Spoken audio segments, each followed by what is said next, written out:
The Succession Conspiracy, a Critique of Guru Apologetics, written by David Christopher Lane, read for you by Chiquito Joaquim Castro. Dedication to Tolerating Differences. The Succession Conspiracy, a Critique of Guru Apologetics. I am glad to see Neil Tesler's work on Kirpal Singh's succession finally in print under the title Crisis and Renewal, Successorship in Modern Sant Mat History. It is an important work and is worthy of a close reading, since Tesler provides us with a glimpse of how an ardent follower of Kirpal Singh, the founder of Rouhani Satsang, attempts to legitimize a certain perspective on Guru succession. Tesler's work has gone through several gestations over the years, and is a result of much deep thinking and discussion, both to and fro, about his theoretic orientations. I should state right up front that I don't find Tesler's arguments persuasive or sufficiently evidential, but this doesn't mean that his work is without merit. To the contrary, I believe Crisis and Renewal provides us with a very valuable apologetic, and as such equips us with how Kirpal initiates view the logic behind his succession and why, in turn, they may be dismissive of those who succeeded Sawan Singh, Kirpal's guru, at Radha Soami Satsang Beas. Religious succession is a contentious issue, no matter what side one favors, particularly when a number of narratives are in play and offer contradictory accounts. In some way it is akin to a Rorschach's blot, where what one sees is largely dependent on prior attachments and commitments. Once a person aligns him or herself with a spiritual master and resonates with his/her message, then it is quite difficult to be objective about the whole affair. We are emotional creatures, and most of the decisions we make in life, especially in matters of the heart, are not done in a purely rational manner. We tend to use our rationality as a form of justification for why we made the decisions we did, sometimes forgetting or neglecting how coincident or random such choices occur. If a guru dies, and there are more than one disciple claiming to be the rightful successor, there manually arises multiple histories of what transpired. Each history presents their purview as it is the true and accurate one, dismissing others as myopic or slanted or just plain wrong. To the outsider observer, who is not a priori partial to any one satsang, these varied accounts, most of which contravene one another, may seem overly biased or impervious to correction. As such, too often these histories have underlying theological agendas and tend to ideologically explain away information that calls into question their own preferred position. Very rarely do deep reasoning and logical appraisements resolve succession disputes. Instead, and this is a sad testimony about religion in general, disciples of differing gurus engage in a battle of one-upmanship, each side claiming to have the truth. Having studied guru succession for the past 40 years in several religions, old and new, I am no longer surprised to what extent disciples will go to defend their master and his or her historical claims, even if it means twisting and turning facts to suit their respective needs. Therefore, I think it is important to welcome as many different interpretive accounts as possible, since then, regardless of facticity, we will better understand how each side, like characters in Akira Kurosawa's movie Rashomon, perceives and understands how their respective guru received his or her commission.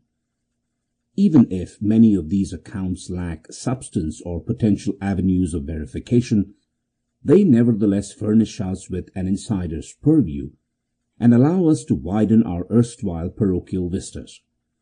Ironically, even the most biased of guru succession narratives can, even unwittingly, supply us with a treasure trove of information that would otherwise be lost. It is not hyperbolic to claim that the most influential and valuable historian in all of Radha Swami history is S.D. Maheshwari, even though he was clearly prejudiced in championing only his own lineage at Swami Bagh in Agra. Why? Because unlike many other historians from other branches, Maheshwari was not in the least hesitant in translating and publishing a large number of important documents, regardless of whether or not they may be viewed by other Sangats as being more favorable to their version of succession. Perhaps the Jain ideal of Anketantavad, not one-sided, can serve as a guiding light here, which refers to the principles of pluralism and multiplicity of viewpoints or vantage points, the notion that reality is perceived differently from diverse points of view, and that no single point of view is the complete truth, yet taken together they comprise the complete truth. I have known Neil Tesler for 4 decades, and we have corresponded and debated over the years on a variety of subjects, but mostly about Sant Mat history. Much of what he has written in Crisis and Renewal has been discussed before in greater or lesser depth on the internet forum Radha Swami Studies. In the following book, I have incorporated some of my earlier criticisms, but at the same time, I have tried to reread his text with fresh eyes, pointing to areas where we may agree or disagree, and to other areas where new research may point in a different direction. I hope that what I write here will encourage others to join in the discussion. Radha Swami Studies is still in its infancy, and it is in need of many more works like Neil Tesler's, which help open us up to diverse mindsets. The metaphysical agenda.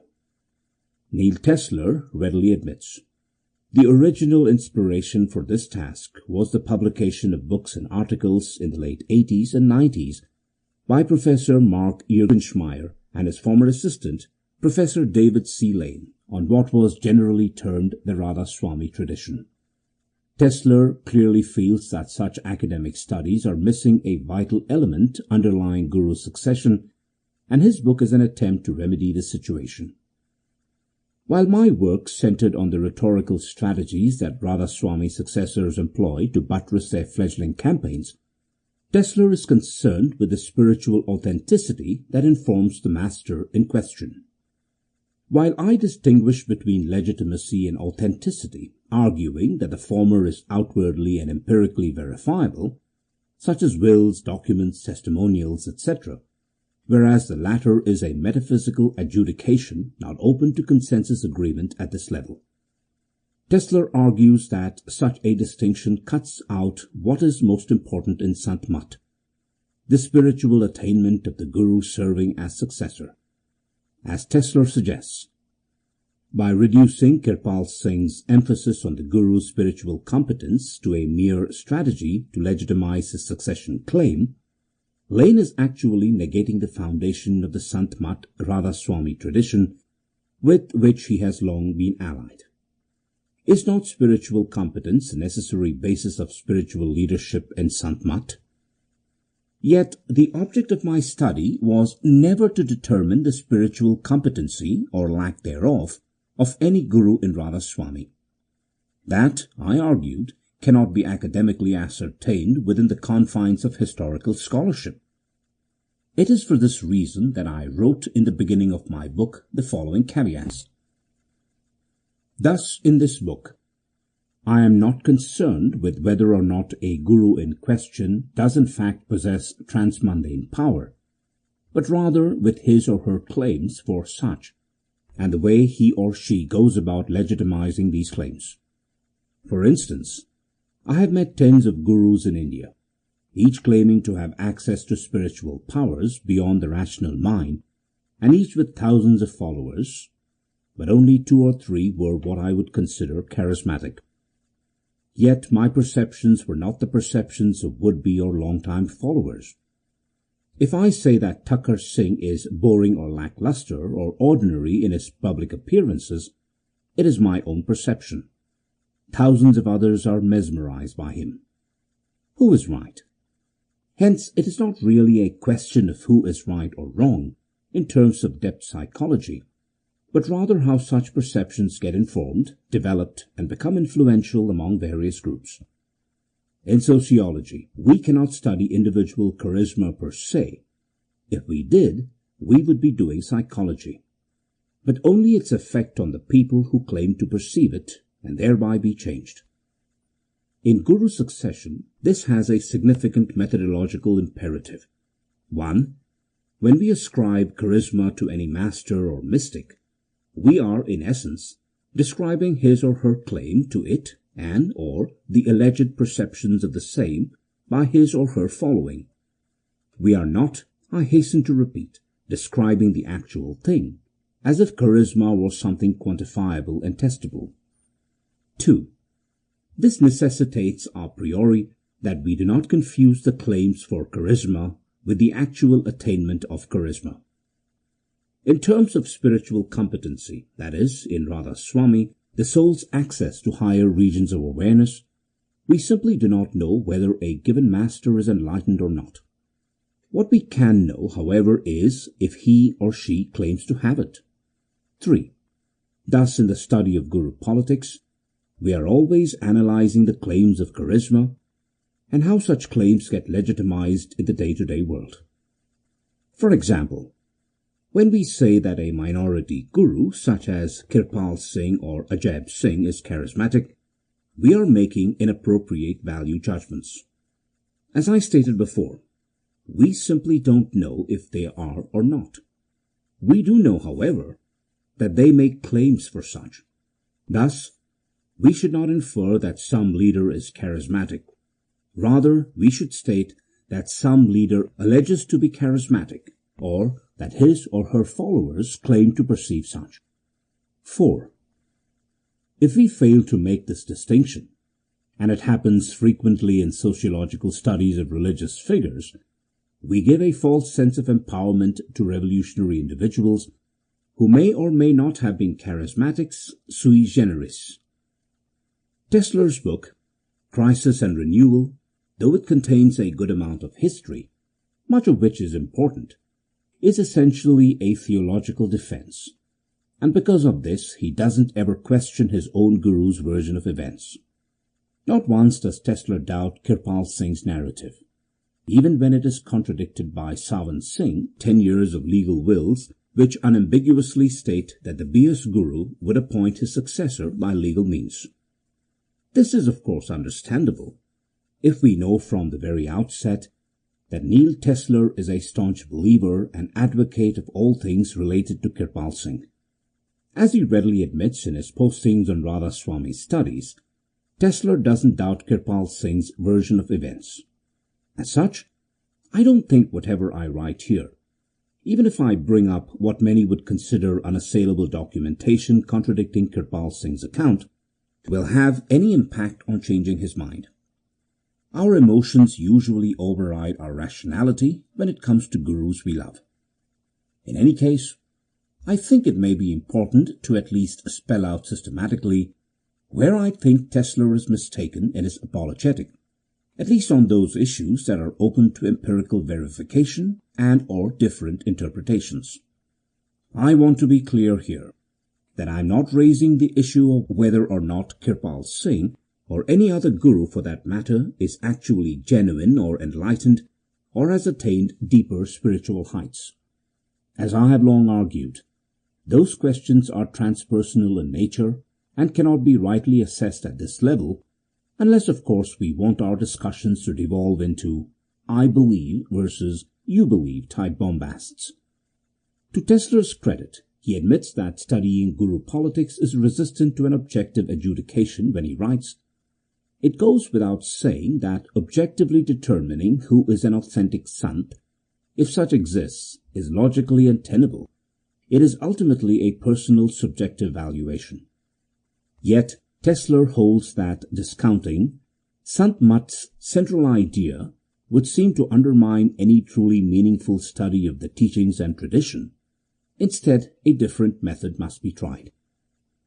Although I am not quite sure why a different method is necessary, if we admit that such a study cannot be quantified in the first place, since whatever we proffer about the spiritual attainments of another is bounded by our own subjectivity. Or, to paraphrase Rudyard Kipling, subjective is subjective, and objective is objective, and the twain shall never meet. Nevertheless, I want to address where and when I think Tesler's historical accounts and or interpretations are inaccurate or misleading. There are some assumptions he makes that I don't think hold up to closer scrutiny. Sant Mat and determining genuineness.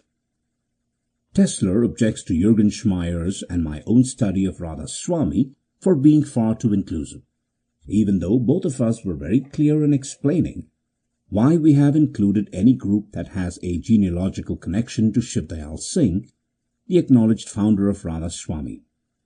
The reason is simple. We are not judging whether a particular guru or master or lineage is true in some ontological sense, since our concern was with the history of how such groups evolve over time. Tesler, like Christian theologians of old, finds this objectionable because he actually believes that there is one genuine form of Sant Mat, which, not surprisingly, coincides with his own chosen guru and path, as Neil Tesler unequivocally claims.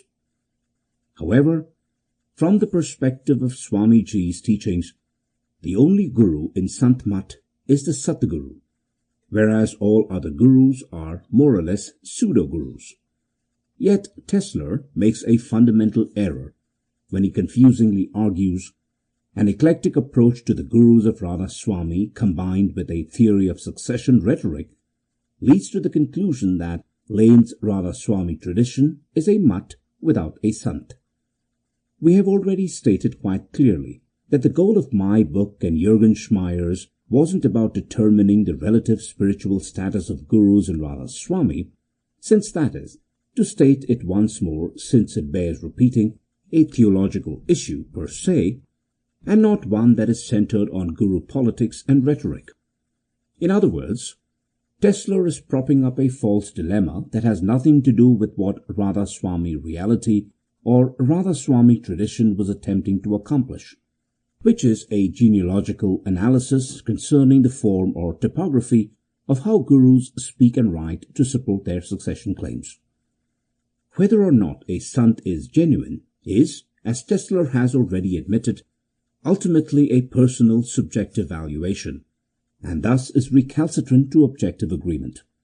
If this is the case, then any study, including Tesler's, has limited import, since no exterior determination can be made that would satisfy the various Satsang branches. This is the impasse that any study of guru succession confronts. Tesler laments that I have averaged out to common denominators, the various Satsangs and their variances, and that the Radha Soami tradition is not a study of Sant Mat. Of course, right here, Tesler reveals his own metaphysical agenda and biases, since he assumes that his version of Sant Mat, in contradistinction with other non-Kirpal-related branches, is the true and right one. Despite what we may wish to be the case, Sant Mat, an all-purpose name to describe a varied group of Nirgun Bhakti poets that emerged primarily in northern India, is not one unified system of belief, but rather includes mystics and movements that have both commonalities and divergences. In this regard, Tesler reminds me of a fundamentalist Baptist who only believes that his version of Christianity is the right one, and all others is suspect. Given this modus operandi, the only succession narrative that is worthy of consideration, according to Tesler, is the one he is affiliated with, because it is the only true one. Yes, disciples of various masters may in fact believe this, but it doesn't then follow that a historian should limit his study of Christianity or any other ism to only those sects that he or she believes are the authentic ones. Tesler reveals in a nutshell his theopneustic leanings when he writes, "If one were to study how a number of individuals in a certain field approached their work, where it turns out that the majority had purchased their degrees from a diploma mill, can this represent a valid study of the field?" But Tesler begs the question of which branch should be allowed to arbitrate which Guru's Satsang is the rightful heir to Shiv Dayal Singh's ministry and which ones are fake. Let's be clear here. Swami Bagh, with his lineage from Shiv Dayal Singh to Rai Saligram, and ending with Shiv Dayal Singh's own relative, Madhav Prasad Sinha, views any other Satsang as heterodox. They particularly don't see Beas or Ruhani Satsang as rightly representing the faith and have stated so in numerous publications. From their perspective, any study of original Radha Swami begins and ends with them, and Kirpal Singh is just another splinter guru who has deviated from the parent stock. Other satsangs also have myopic perspectives on who has the right stuff and which gurus' groups are merely hollow imitations. Therefore, Tesler's claim about who has degrees from a diploma mill versus those who have them from accredited colleges is a dogmatic assertion on his part, and instead of deepening our understanding of guru succession, obscures it by misleadingly presuming that we have already agreed on which colleges are bogus and which ones are not. We simply don't know this, unless, of course, like Tesler, we have already convinced ourselves that there is one true version of Sant Mat. But in this, he is no different than other true believers in Islam, Christianity, Buddhism, Sikhism, or any other ism. We have already seen history done this way, with the likes of S.D. Maheshwari, pro Swami Bagh, Agam Prasad Mathur, pro People Mandi, Daryai Lal Kapoor, pro Beas, and the list goes on. What we don't get in the process is untainted information that goes against one's chosen satsang and or guru. We tend to select those facts that dovetail with what we hold to be sacred and discard those that fit into our preset paradigm. Tesler's overall thesis. Tesler contends that Sant Mat history is punctuated with periods of crisis and renewal, hence the title of his book. He argues, there is no institution of the spirit which is like a river, ever changing its course according to season and circumstance. He further opines that the forces and principles that govern succession in Sant Mat are uncommon and defy the usual logic of succession in religion, politics, monarchies, etc. On the surface, this sounds benign enough. But if any of this were actually true, then there would be no discernible pattern or logic to guru succession at all, and any attempt to delineate would in itself be contradictory. Why? If spirit is beyond institutions, and if succession can defy logic, then one could justify any guru narrative, which, ironically, happened right after Kirpal Singh's death, where one camp argued for tape-recorded initiations, where another chose a successor, who was a sexual predator, simply to retain control of the ashram property, where yet another with little contact with Kirpal claimed an inner transference of power. The patterns we see, or the patterns we deny, are often of our own making, and may have precious little to do with the actual events described. More precisely, how we pick and choose historical facts may tell us more about our own pet theories than anything else. Tesler makes much of the fact that guruships change location after time, and that some succession episodes are ambiguous almost by design to serve a larger purpose. He maintains that changing social and political circumstances can work as a way of purifying sangats from being too complacent and avoiding stagnation. Tulsi Sahib. One of the difficulties in analyzing Tesler's book is that he has a tendency to rely on historical anecdotes that appear hagiographical.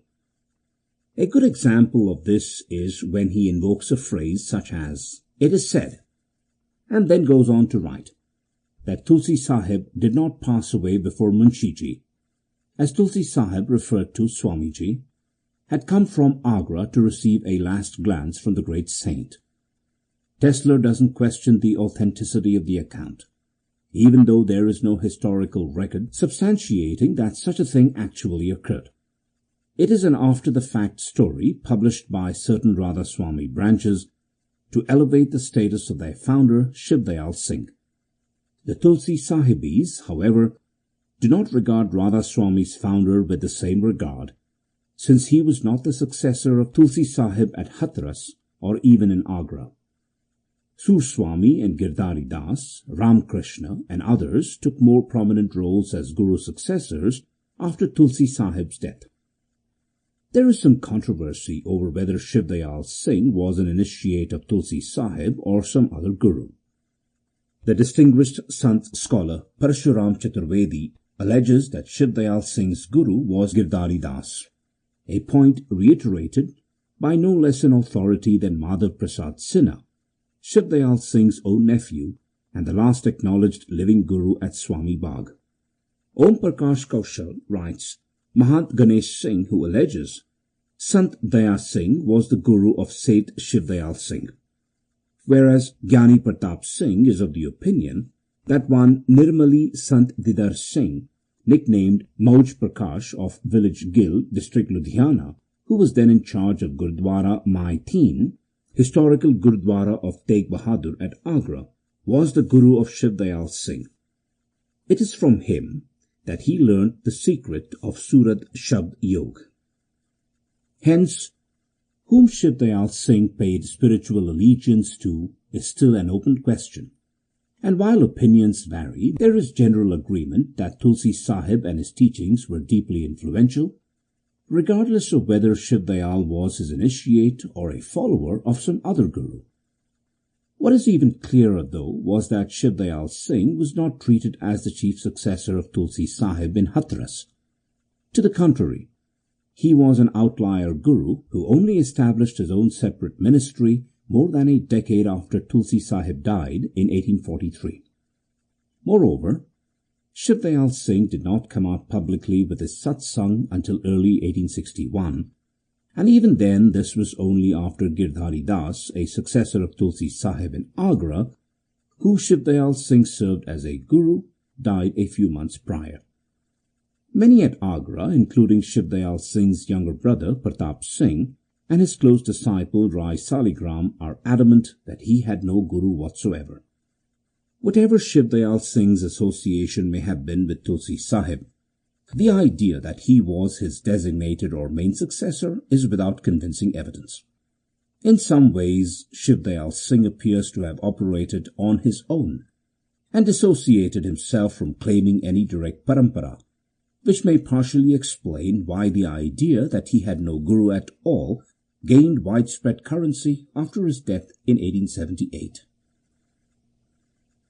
The Sikh-Guru connection. Tesler ventures to shore up his thesis that succession is a process of crisis and renewal by making reference to the 10 Sikh Gurus and how they shifted regularly with almost every succession period. What he neglects to mention is that the last 6 Sikh Gurus were all blood-related. The 5th Sikh Guru, Arjan, was the son of the 4th Sikh Guru, Ramdas. The 6th Sikh Guru, Hargobind, was the son of the 5th Sikh Guru, Arjan. The 7th Sikh Guru, Hari Rai, was the grandson of Hargobind. The 8th Sikh Guru, Harkrishan, was the son of Hari Rai. The 9th Sikh Guru, Tegh Bahadur, was the son of Hargobind. And the 10th and the last human Guru of Sikhism proper was Gobind Singh, the son of Tegh Bahadur. Given that the last 6 Sikh Gurus were all closely blood-related, betrays the idea that there is no discernible pattern or logic in Guru succession. Tesler is mistaken when he suggests the forces and principles that govern succession in Sant Mat are uncommon and defy the usual logic of succession in religion, politics, monarchies, etc. Family lineages which have a long history in religion, politics and monarchies are not absent in Radha Swami, but are quite commonplace and are prevalent from the very start. The founder of Radha Swami, Shiv Dayal Singh, at his deathbed implored his Satsangis to treat his wife Radhaji as they did him. 2 of Shiv Dayal Singh's other family members, Pratap Singh, his younger brother, Madhav Prasad Sinha, his nephew, eventually worked as gurus. Rai Saligram's son, grandson and great-grandson have served as gurus at People Mandi, Agra. Even Kirpal Singh is responsible for creating a family lineage, since he appointed his eldest son Darshan Singh, who in turn appointed his eldest son Rajinder Singh. Most followers in this Sangat now believe that Rajinder too will appoint his own son. The majority of Radha Swami gurus, like the last 6 Sikh gurus, have some sort of family or blood lineage. The few exceptions are aberrations, such as Dayal Bagh and Manavta Mandir. Hence the forces and principles governing Sant Mat succession are anything but unique, since they follow many telltale signs common in politics and religion. Shiv Dayal Singh's successors. There are no written records or documents during the lifetime of Shiv Dayal Singh indicating that he appointed Jaimal Singh as a successor. Rather, the information we do have indicates that he wanted his wife Radha ji to be accorded the same respect that he was given during his lifetime. We are not quite sure how accurate Shiv Dayal Singh's last words are, since he didn't write them but were recorded, apparently, by his younger brother Pratap Singh. On the early morning of Saturday, June 15th, 1878. 1. Swamiji Maharaj called Chandrasen, a Satsangi, who used to come from the village Kursand every month on the day of the full moon for his darshan, asking him to sit close to him and have his darshan with rapt attention, urging him to fix his form, Swarup, in his heart, because, he added, on the next full moon he would not get that darshan. Swamiji Maharaj then observed, "Your bhakti, devotion, love, has reached perfection." 2.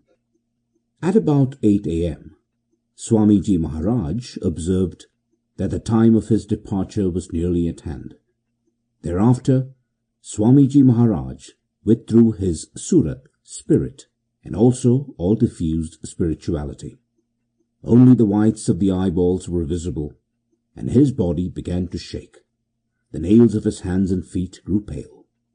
A quarter of an hour later, he brought down his surat, and then declared that the Mauj, divine will, has now changed, and there is still some time.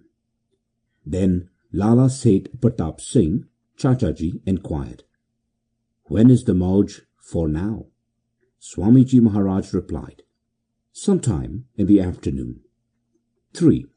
Thereafter, Sadhu Bhara Singh and other Satsangis began to offer bhet, presents, gifts, and tender their respects and salutations.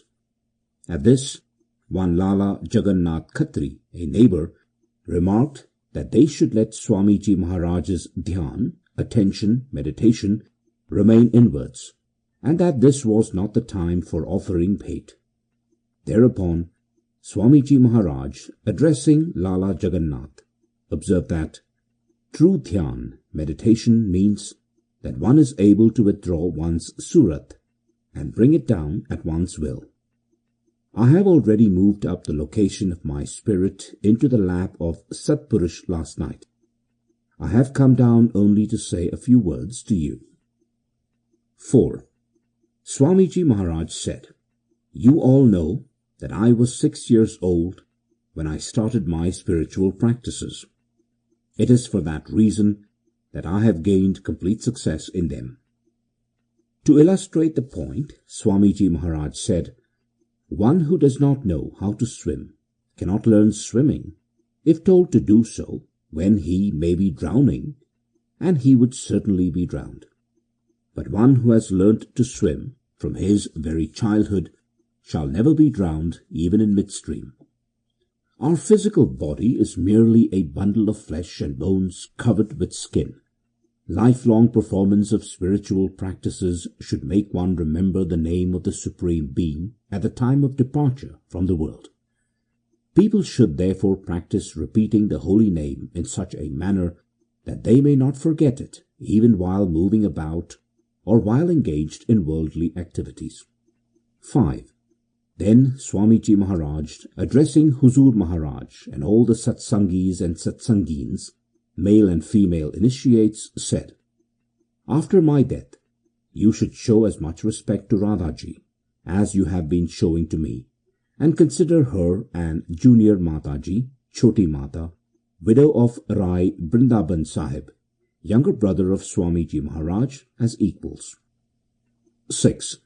He then ordered Radhaji not to neglect Shibhu, Bukki and Vishnu. 7. About Sadhu Sanmukh Das, he said, "He is appointed as the head of all the sadhus, but not like other Mahants going about in the world. Both Sanmukh Das and Bimal Das will act as officers of sadhus. They shall reside in Swami Bagh. Partapa, that is Lala Seth Pratap Singh, Chachaji Sahib, the youngest brother of Swamiji Maharaj, shall be the master of the Bagh, garden." 8. He then exhorted householders not to accept any service, seva, from sadhus. 9. On enquiry by one of the female devotees, Riddhi Bibi, as to who would look after them, Swamiji Maharaj ordered that Radhaji would look after the females and that Sanmukh Das would be in charge of sadhus. 10. He further ordered that ladies must not go to Swami Bagh and serve sadhus living there. They should instead visit Radhaji and serve her. Then he declared that it was he who had made it possible for all to live together without any harm coming to anyone. 11. Bibi Bukki requested that Swamiji Maharaj might order her departure also. He asked her to be of good cheer, and said that she would soon be called away, and that in the meantime she should continue concentration on the holy form internally. 12. Lala Seth Pratap Singh then made a similar request. Swamiji Maharaj said, "You have yet to do a lot of work. Stay in Swami Bagh, attend the Satsang, and make others also do the same." 13. Whom should they look to for guidance after him? Swamiji Maharaj said, "Whoever needs spiritual guidance should seek it from Saligram, Huzur Maharaj." 14. Addressing Lala Seth Pratap Singh, Swamiji Maharaj observed, "The faith I have given out was that of Satnam and Anami. The Radha Swami faith has been introduced by Saligram, Huzur Maharaj. You should let it also continue. Satsang must go on. Satsang shall spread far and wide in future." 15. Then Swamiji Maharaj consoled all the people and said, "Let no Satsangi, whether a householder or a sadhu, feel distracted, worry at all. I shall be with one and all, and they shall be looked after with more and more grace in future." 16. Continuing, he declared, "In Kali Yuga, no other spiritual activity will succeed. It is only the contemplation of the Sadguru's form, repetition of the name of the Supreme Being, and concentration on Shabd, spiritual sound, that will be successful and beneficial." 17. Lala Seth Pratap Singh prayed for perfect manifestation of the Shabd within himself, internally. Swamiji Maharaj said, "If one is able to listen to the internal Shabd within himself and enjoy its bliss, it is the manifestation of Shabd, that is, spiritual sound, for him." 18. After that, addressing Radhaji, Swami Maharaj said, "I have been throughout my life attending to both mundane and spiritual duties alike. You should continue performing your worldly duties, social observances, and let the sadhus do their duty." 19. Swamiji Maharaj then left the courtyard and went into his room. He departed from his physical body at the age of 60 years at 1:45 in the afternoon, June 15th, 1878.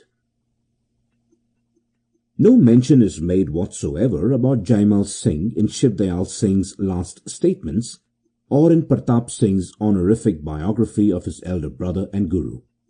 Contrary to Tesler's assertion, Jaimal Singh was not accepted by the Agra contingency as Shiv Dayal Singh's Gurumukh or his designated successor. While it is certainly true that Jaimal Singh received warm sponsorship for his activities from Pratap Singh at Swami Bagh and was even encouraged to conduct initiations, he was most likely viewed as a high-level representative of Radha Swami teachings and not as a Satguru on par with others. This became fairly evident when reading Pratap Singh's letters to Jaimal Singh and his close disciple Sawan Singh, which, though filled with warm praise for both, indicates that both are viewed more as subservient high-level representatives of the Radha Swami faith and less as full-fledged Satgurus in their own right. A good example of this is provided in a January 18, 1904 letter written by Pratap Singh from Swami Bagh, Agra, to Bibi Rukko at Varaich concerning his views on Jaimal Singh and Sawan Singh, wherein he states, "It is my singular wish that after Babaji and myself there should be 3 or 4 such devoted disciples who would spread the word and illuminate the Radha Swami path. Do not get any worldly work from Baba Sawan Singh. Let him continue with his meditational devotions. You should look upon him as a sadhu and an elder of yours." An earlier translation of this same letter by Beas several decades prior attempted to change the wording so as to make it seem as if Pratap Singh regarded both Jaimal Singh and Sawan Singh as saints and gurus in their own right. Compare and contrast the earlier, more hagiographical translation with the more literal translation given previously. "It is my great desire that after Babaji and myself, there should be 2 or 3 saints, Nadi Purush, who should spread Radha Swami Mat and Nam Bhakti. You should all treat him as a guru, and respect him as your elder, and let him do the work of Paramath." Why such an obvious discrepancy in the 2 translations? I suspect that the earlier version of spiritual letters in English was an attempt to elevate Jaimal Singh's and Sawan Singh's status in the eyes of no less an authority than Pratap Singh, since at that time there was some controversy coming out of Swami Bagh, more specifically from S.D. Maheshwari, former personal assistant to Madhav Prasad Sinha, the last recognized guru there, that Jaimal Singh and Sawan Singh were breakaway gurus from the parent lineage. What seems more accurate is that Pratap Singh did indeed serve as a patron to the Beas Satsang and supported their activities, but he didn't necessarily hold them in the same high regard as he did Shiv Dayal Singh or even much later Rai Saligram. This becomes even clearer when we read Sudarshan Singh's court testimony with regards to the Beas Satsang, wherein he clearly states that he only recognized Madhav Prasad Singh as the Satguru of the time. Although he respected Jaimal Singh and Sawan Singh, he did not view them as comparable to the Swami Bagh gurus. Tesler's contention that Jaimal Singh was Swamiji's Gurumukh, true spiritual successor, or that he was recognized as one of the legitimate heirs of Swamiji by Radhaji, Chacha Pratap Singh Ji, Swamiji's wife and younger brother respectively, Rai Saligram as well as Baba Garib Das, a disciple of Tulsi Sahib, lacks evidential support. While there are certainly Beas-related anecdotes that suggest that Jaimal Singh was Shiv Dayal Singh's appointed successor for the Punjab, Agra-related satsangs have been much more mitigated in their praise of Jaimal Singh and have tended to view him and his activities, as I have mentioned previously, a high-level representative. More pointedly, Jaimal Singh deferred to Pratap Singh and the Holy Family, not the other way around. As Jaimal Singh himself admitted in his October 1902 letter to Sawan Singh concerning his allegiance to Pratap Singh, "I submitted to Chachaji that I would not accept anyone except the compassionate Hazur Swamiji, Chachaji himself, Maharaj Suchet Singh, Sudarshan Singh, and other relatives of Swamiji. I have not accepted in the past and will not do so in the future." In a revealing autobiographical admission concerning himself and his family, Pratap Singh allegedly sent a message to Jaimal Singh claiming as a not-so-subtle side-swipe to Saligram and his contingency, that he was testing Jaimal's allegiance to him, and that this subservience to Shiv Dayal Singh's holy family was how it should have been done. To further underline how devoted Jaimal Singh was to Shiv Dayal Singh's family, but particularly to Pratap Singh, it should be remembered that both he and Sawan spent a considerable sum of money to have an apartment built at Soami Bagh on their behalf. As the appendix to the latest edition of Spiritual Letters explains, the rooms mentioned in Seth Pratap Singh's letters, circa 1901, to Babu Sawan Singh, are the 2 rooms and veranda constructed by Seth Pratap Singh in Soami Bagh, Agra, at the request and expense of Baba Jaimal Singh and Maharaj Sawan Singh for the use of Beas of Satsangis, and presumably both Sawan and Jaimal when they visited. While Tesler is correct to draw a distinction between Radha Swami Mutt, as envisioned by Rai Saligram, and Sant Mutt, as taught by Jaimal Singh, it is less certain why Shiv Dayal Singh allowed such a bifurcation. Tesler's thesis rests on the assertion that such Satgurus are demonstrating equanimity and tolerance for the web that nature spins unceasingly, and that it shows a form of ahimsa or non-violence to allow varied interpretations of their teachings. This is an arguable hypothesis, and one that doesn't hold up on closer scrutiny, when the patron of Beas Satsang, Pratap Singh, used to beat Satsangis with a stick for choosing Rai Saligram's Satsang over his. It is not at all clear that these gurus want divisions at all, and such may arise despite their objections to them. The succession of Sawan Singh. Neil Tesler is convinced that there was a conspiracy amongst highly placed Satsangis against Kirpal Singh becoming the rightful successor of Sawan Singh. The heart of crisis and renewal is his attempt to reconstruct a narrative that is favourable to Kirpal Singh's succession, and one that casts doubt on Jagat Singh's and later Charan Singh's. In so doing, however, Tesler minimizes Sawan Singh's own notarized statements, explaining quite clearly that he will nominate his spiritual successor by a will. In return, Tesler elevates anecdotes and quotes that are favourable to Kirpal Singh. Moreover, Tesler clearly implies that the Dera authorities were in some sort of collusion to subvert Kirpal Singh and his potential succession.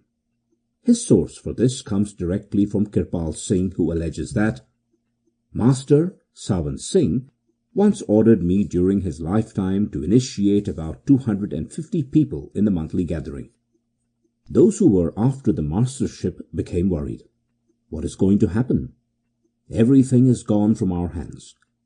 They made parties and spread a great deal of propaganda against me in writing through letters and this and that thing. I was true to my own self. The master had ordered me to do it, and to give talks at satsang places, attend the poor, the sick, the needy, everyone. Even when I left the office, I used to be attending the sick until 8, 9 or 10 o'clock at night, and sometimes even later than that. The master had ordered me to do it, and letters about me written by the parties concerned began to pour in all languages from different towns. They were all about the same subject. He's such a man, he's such a man, he's such a man. And master also knew about the letters. There were heaps of letters from all around. My master had always asked me when I went to see him, "Well, come on, please, and give a talk." And what did I do?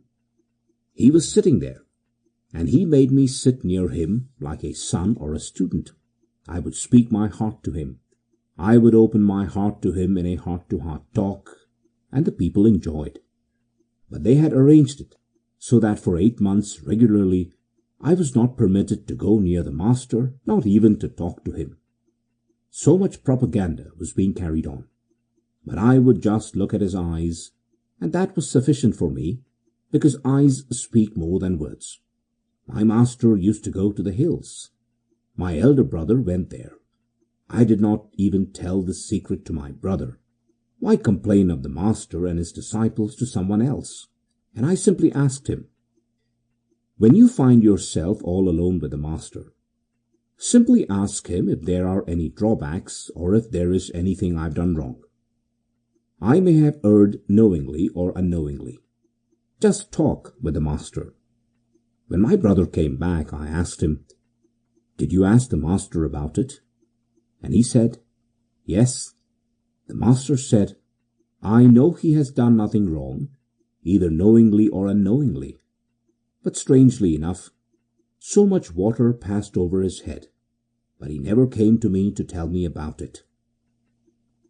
Tesler cites this anecdote and others similar to it to make his larger point that within the inner circle of Baba Sawan Singh's disciple there were aggressive jealousy, intrigue, and serious concerns over who would inherit the Guruship and presumably control over the millions of rupees worth of properties that went with it.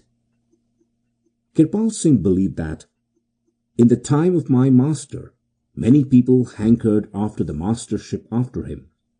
One even made him sign a paper reading, "This is the follower." They prepared the whole thing. He was an advocate. He died. Tesler believes that the incident alluded to probably occurred during the severe illness of Hazur while at Dalhousie, September 2nd to 19th, 1943. Apparently, at least one individual, mindful that the end might well be nigh, took the opportunity to see the matter of succession. What both Neil Tesler and Kirpal Singh fail to mention is that the advocate was Bhagat Singh, one of Sawan Singh's closest disciples, and one who was well known from the late 1930s to be designated as Sawan Singh's future successor. While Tesler is willing to accept gossipy aspersions whenever it suits his need, provided that they are not against Kirpal Singh, he fails to explain at length why Bhagat Singh was so highly regarded by Sawan Singh as to be publicly acknowledged as his guru's heir apparent, even in court documents dating back to 1939. More importantly, there is no evidence whatsoever that Bhagat Singh connived to get the gaddi at Beas. To the contrary, Sawan Singh was adamant that a will be made announcing Bhagat Singh as his spiritual successor, as testified by Rai Munshi Ram in his 1943 diary entries. When some objected to this appointment, Sawan Singh insisted. Bhagat Singh was so close to Sawan Singh, in fact, that whenever he arrived at the Dera, even if it was very late in the evening, the orders were given that he is to be ushered into the Guru's presence immediately.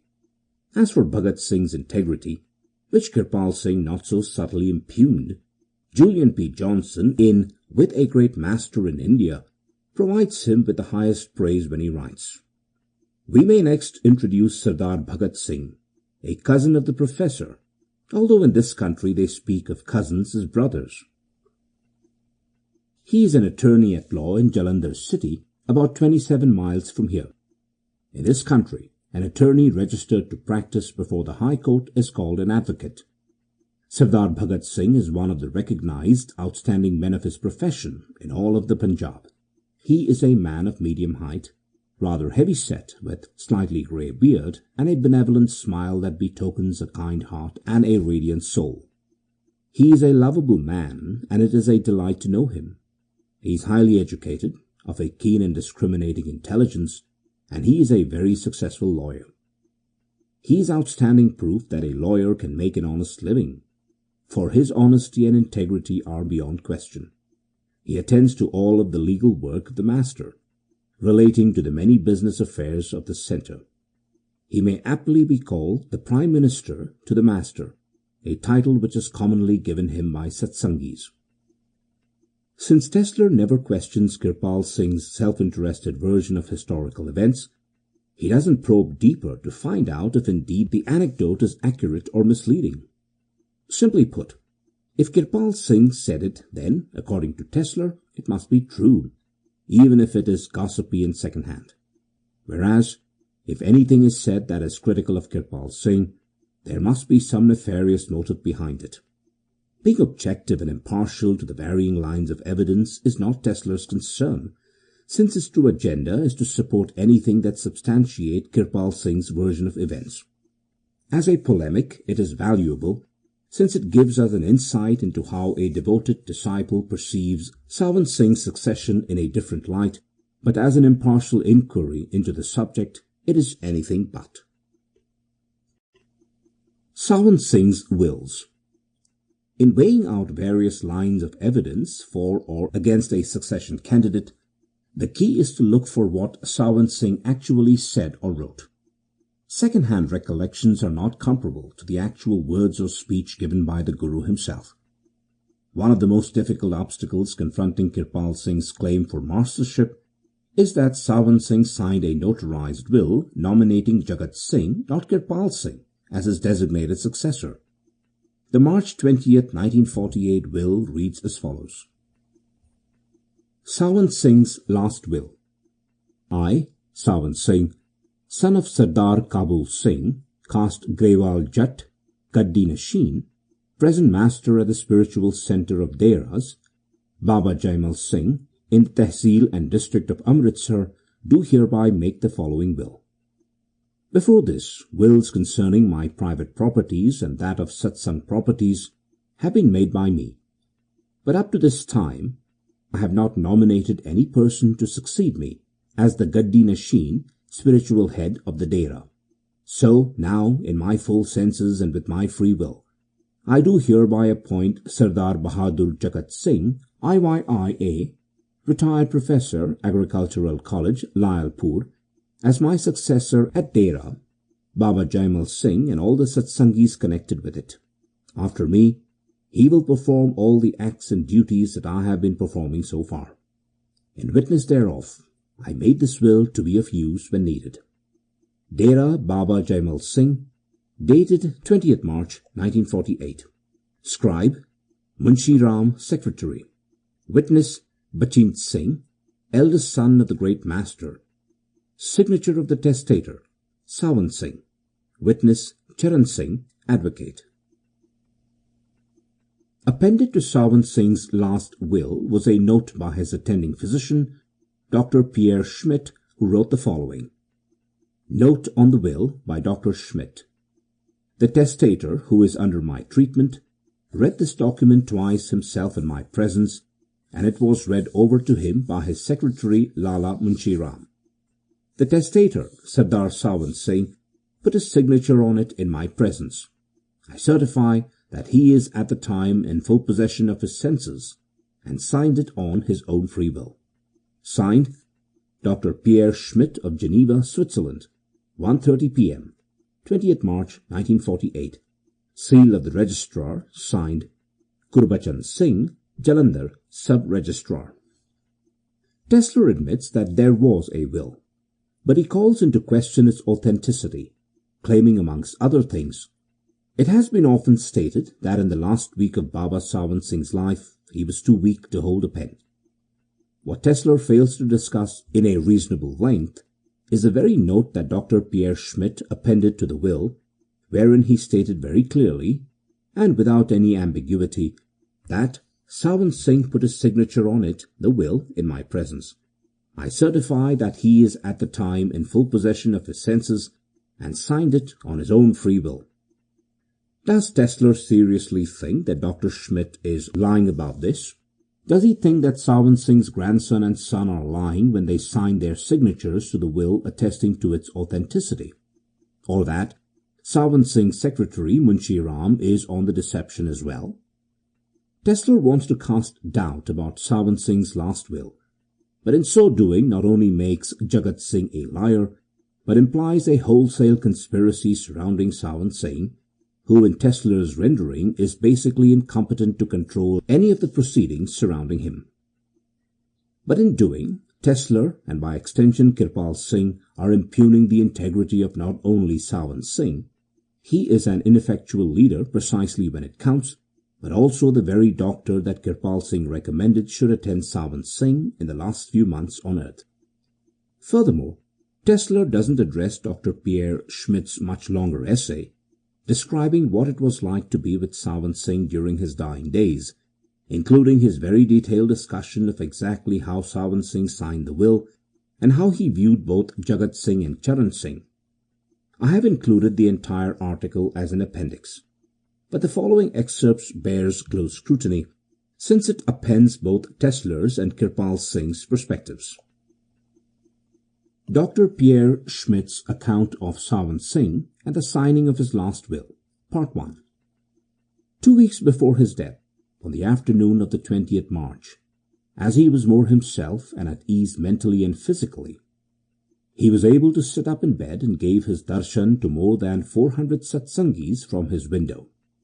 Then, at 1:30 p.m., in the presence of his eldest son, an elderly white-bearded man of 68, his grandson, his private secretary, his faithful servant Bibi Ralli, and myself, the secretary handed him the paper on which he had written the last wishes of the master, which he had issued the previous evening.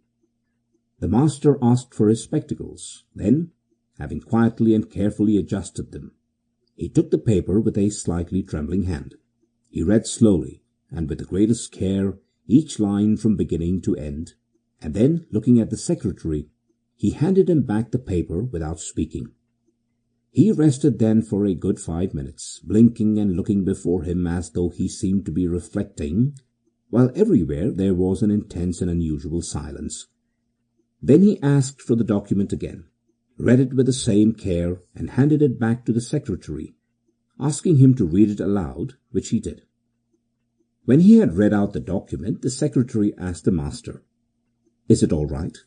And the master replied, "Yes," making at the same time a sign of acquiescence with his head. Then he asked for his pen. I handed him mine. Pen in hand, he looked interrogatively at his grandson, in whom he had always had the greatest confidence, and signed the precious document signifying the choice of his successor and his last wishes. Dr. Pierre Schmidt's account of Sawan Singh and the signing of his last will, Part 2. I endorsed this signature with an important declaration that the master was in full possession of his faculties and had signed of his own free will and under no constraint or pressure. What dignity in a serene and transcendent atmosphere!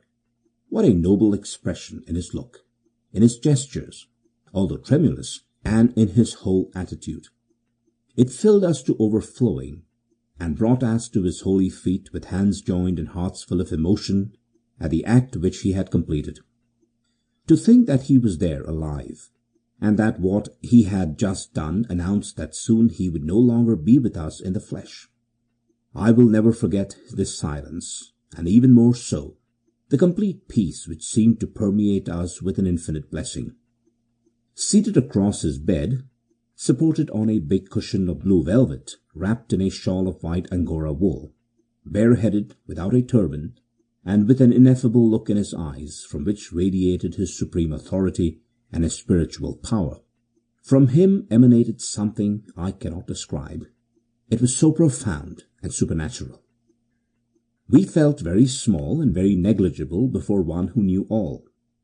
Then we became, as it were, permeated by a serenity, an inner peace, which made us forget the world wherein we live. We ceased to be conscious even of ourselves, our eyes filled with tears of joy, bathed as we were in the beatific atmosphere of this great master. Dr. Pierre Schmidt, Beas, April 1948. Why Tesler doesn't cite Dr. Schmidt's detailed description of Sawan Singh's signing of his last will is revealing in itself. Dr. Schmidt is exceedingly forthcoming in explaining Sawan Singh's attention to detail when signing the will, and also who were present in the room when it occurred, including Bibi Ralli and of course the named successor Jagat Singh. That this very will was also registered is an important side note that shouldn't be forgotten. Tesler doesn't really address these issues so much as try to sow seeds of doubt about the signing of the will.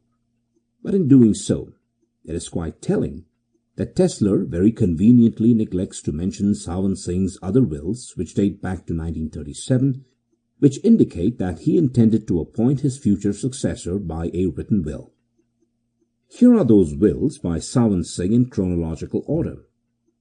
Please note that even in the 1937 will dated November 30th of that year, Sawan Singh states very clearly that my property of the second kind shall be inherited and owned by that person whom I shall nominate and appoint as my successor by a separate will to be the spiritual head of Dera Baba Jaimal Singh. He will be the full owner, like myself, of the property of the second kind, and shall have the full power, as I have, to alienate it in any way he likes.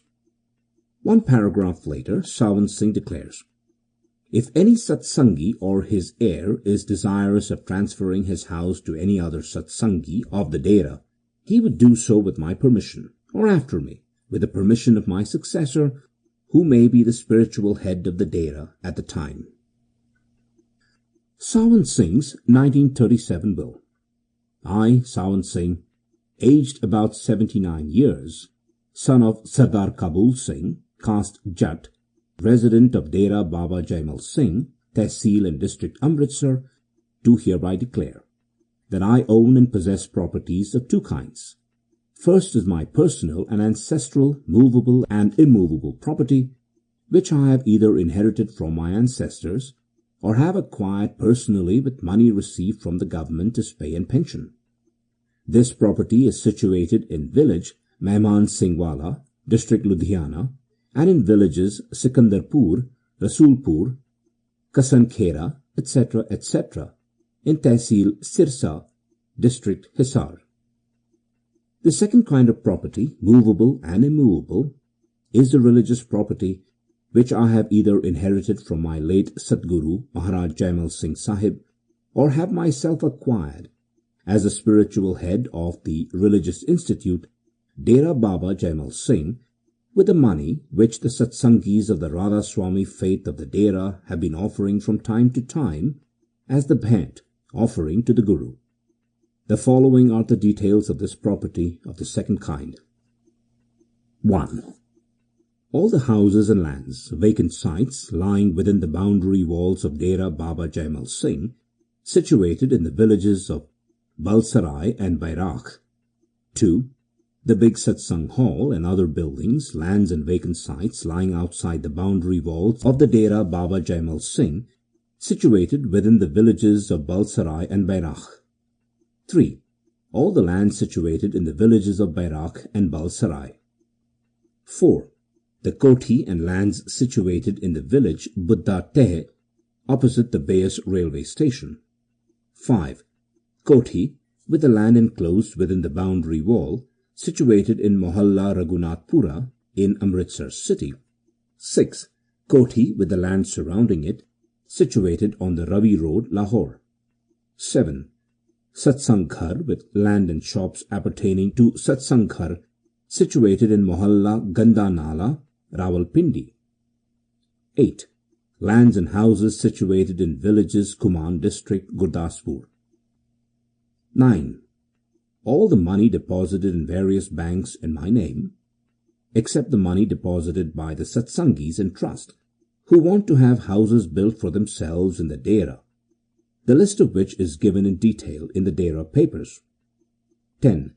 Koti and the land surround it in Montgomery city. 11. Koti and land in Kalabag, Nathia Galli, district Abotabad. The land on which it is built belongs to the proprietors of the village. 12. Satsang Ghar with the Ahat in Chellam city. All other movable property, shops and houses, except the above-mentioned property of the second kind, is my personal and family property, which will be considered property of the first kind.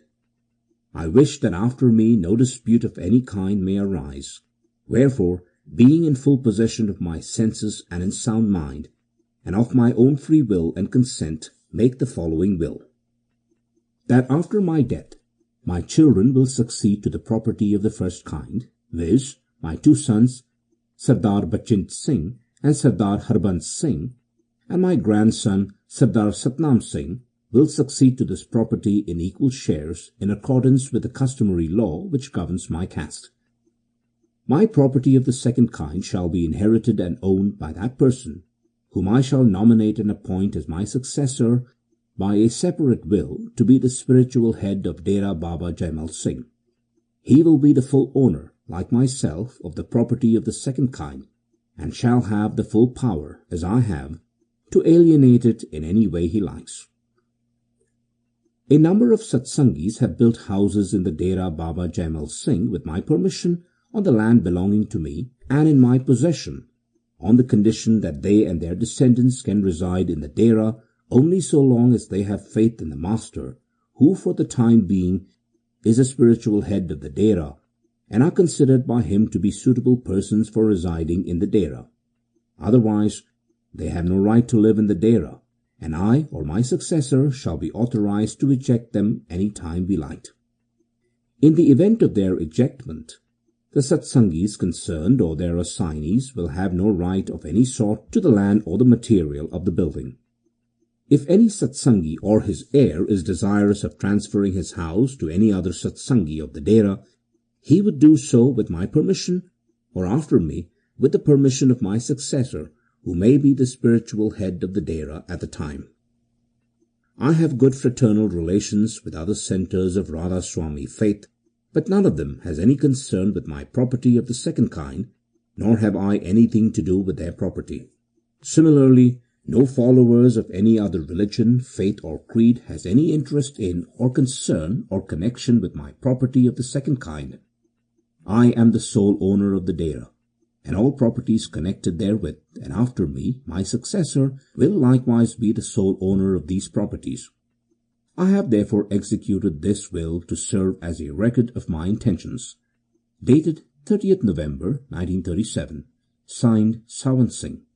Witness, signed Harnarayan, retired EAC, Dera Baba Jaimal Singh.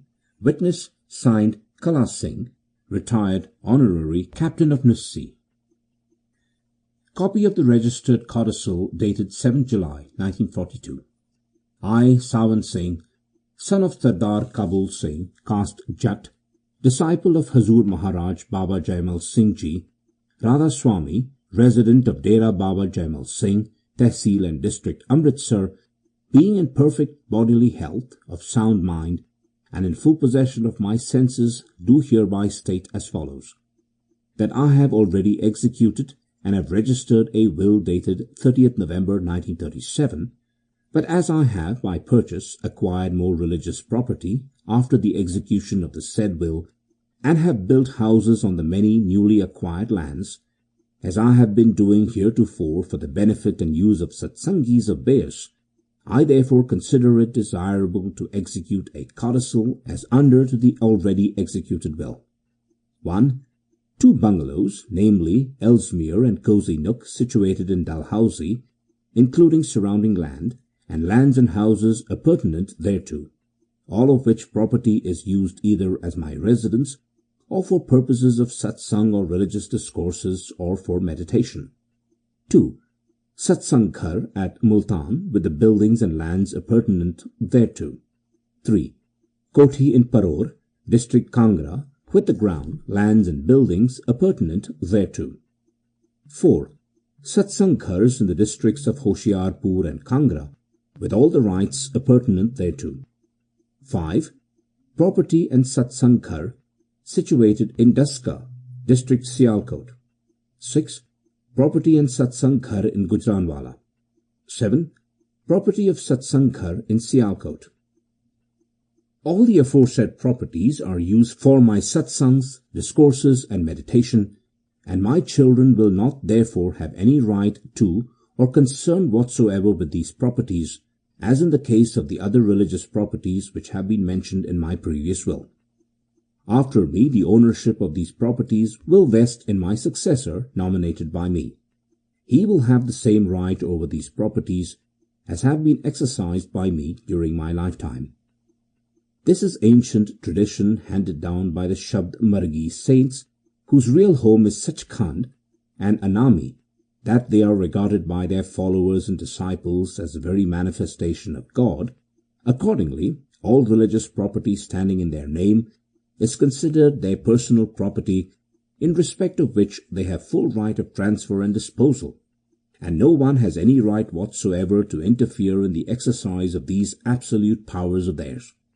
However, such saints, in spite of being absolute owners, seldom use these properties or their income for their personal benefit, but donate, spend all such properties and income thereof for the uplift, welfare and well-being of their Satsangis and for religious purposes. My Guru Baba Jaimal Singh Ji Maharaj, the founder of Dera Baba Jaimal Singh Beas, has been one of such perfect masters, whose line is being perpetuated till today and will continue to be perpetuated in the future. I too have been following the same principle and have been meeting my expenses and those of my dependents from my personal income and the income from my own agricultural lands and other personal properties, details of which have already been given in my previous will. Religious properties owned by me and the income therefrom have never been used for my personal purposes or those of my children. Hence, this codicil has been executed by me for purposes of record, which may be of use whenever needed. Signed, Sawan Singh, 26442. 26-4-42, dated 26th April 1942. Scribed, signed Harnarayan, retired Extra Assistant Commissioner, Dera Baba Jaimal Singh. Witness, the testator dictated and signed this will in my presence. Signed, Munshi Ram, M.A., retired PCS. Witness, signed Balakram, PCS. The testator dictated and signed this will in my presence. Signed, Chandar Bansi, retired, Civil Surgeon, 26-4-42. Administration Scheme, 1947.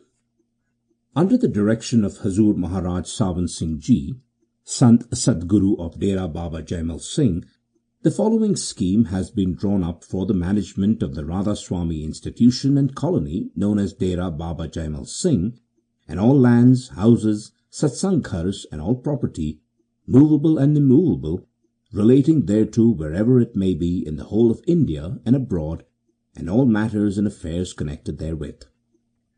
3 committees are to be set up under the presidentship of Maharaj Ji, himself to be known as 1. General Committee, 2. Administrative Committee, 3. Managing Committee. 1.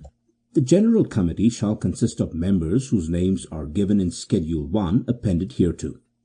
Its functions shall be of an advisory nature, and it shall meet at least once a year or more often if so directed by the President. S.B. Jagat Singh, retired Professor, Agricultural College, shall be the Vice President, who shall preside in the absence of Sri Hazur Maharaj Ji, the President. R. S. L. Munshi Ram shall be the Secretary of this committee. 2. The Administrative Committee shall consist of members whose names are given in Schedule 2 appended hereto. Maharaj Ji shall be the President of this committee, and S.B. Jagat Singh shall be its Vice President. R. S. L. Munshi Ram shall act as the Secretary of this commission. This administrative committee shall consist of chief sevadars, who will be considered heads of departments entrusted to them, and shall be responsible for the smooth, honest and efficient working of their respective departments for the maximum good of the Radha Swami Satsang, Dera Baba Jaimal Singh, and its votaries and property. The duties entrusted to the various members of this committee are set forth in Schedule 2 appended hereto. In case the individual members of this committee wish to consult the other members, it will be open to them to do so, and the President and the Vice President can, in their discretion, convene a meeting of the whole or part of Administrative Committee for any purpose and at any time. 3.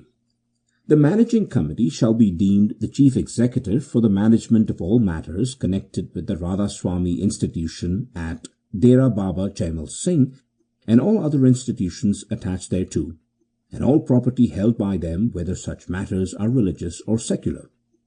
The Administrative Committee shall work under the control and direction of the Managing Committee in all matters without exception, while all financial and monetary affairs shall be in the sole charge of the Managing Committee. The Managing Committee shall consist of Hazur Maharaj Ji, President, S.B. Jagat Singh, Vice President, R.S.L. Munshi Ram, S. Harbans Singh, S. Bachint Singh, and Mr. Radha Kishan Khanna, Advocate, members. R.S. Munshi Ram shall be the Secretary and Cashier of this committee, and shall be responsible for the upkeep of proper and regular accounts, and the proper handling of all money and money matters, as well as for the running of the office and the maintenance of necessary registers and books. It has been further directed by Hazur Maharaj Sawan Singh Ji that this arrangement shall continue after his demise, and that in the event SBS Jagat Singh shall be the president of all the other three committees, and all the immovable property everywhere shall stand in his name as religious and spiritual property, and shall not be regarded his private and personal property. 20-9-47. Signed Sawan Singh. Witness signed Radha Kishan Khanna, Advocate. Witness signed Munshi Ram, Retired, PCS. When each of these wills is read in sequence and as a set, Sawan Singh's wishes about his eventual successor and management of the Dera and related properties become crystal clear. From 1937 onwards, Sawan Singh doesn't deviate from his documented intention, and that he will appoint his successor through a will, and that the same successor will become the controller of the various Satsang properties. The clarity of these four wills is remarkable in their consistency. 1937. My property of the second kind shall be inherited and owned by that person whom I shall nominate and appoint as my successor by a separate will to be the spiritual head of the Dera Baba Jaimal Singh. He will be the full owner, like myself, of the property of the second kind, and shall have the full power, as I have, to alienate it in any way he likes. 1942. All the aforesaid properties are used for my satsangs, discourses and meditation, and my children will not therefore have any right to or concern whatsoever with these properties, as in the case of the other religious properties which have been mentioned in my previous will. After me, the ownership of these properties will rest in my successor nominated by me. He will have the same right over these properties as have been exercised by me during my lifetime. 1947. It has been further directed by Hazur Maharaj Sawan Singh Ji that this arrangement shall continue after his demise, and that, in that event, SBS Jagat Singh shall be the president of all the three committees, and all the immovable property everywhere shall stand in his name as religious and spiritual property. 1948. So, now, in my full senses and with my free will, I do hereby appoint Sardar Bahadur Jagat Singh, IYI, a retired professor, Agricultural College, Layalpur, as my successor at Dera Baba Jaimal Singh and all the satsangs connected with it. After me, he will perform all the acts and duties that I have been performing so far. In witness thereof, I made this will to be of use when needed. In addition, Sawan Singh's successor, Jagat Singh, explained the circumstances behind his appointment when he wrote, I did not grant initiation for 9 months, though Huzur Maharaj Ji himself, Sawan Singh, while in this mortal frame, bade me to do so, and even left the command in writing. But Tesler, instead of relying on Sawan Singh's own notarized words as framed over a decade in legal documents bearing his signature, relies instead on second-hand retellings which contravene the Guru's own wishes.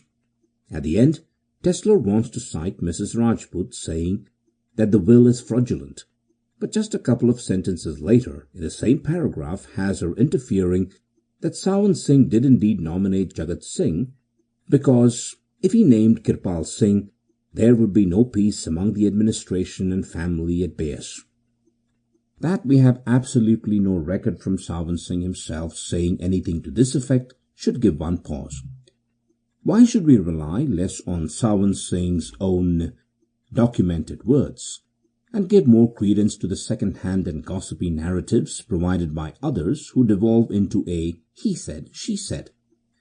The entirety of Kirpal Singh's claim for succession relies on his self-proclaimed conversations with Sawan Singh, where no one else is present to record the same.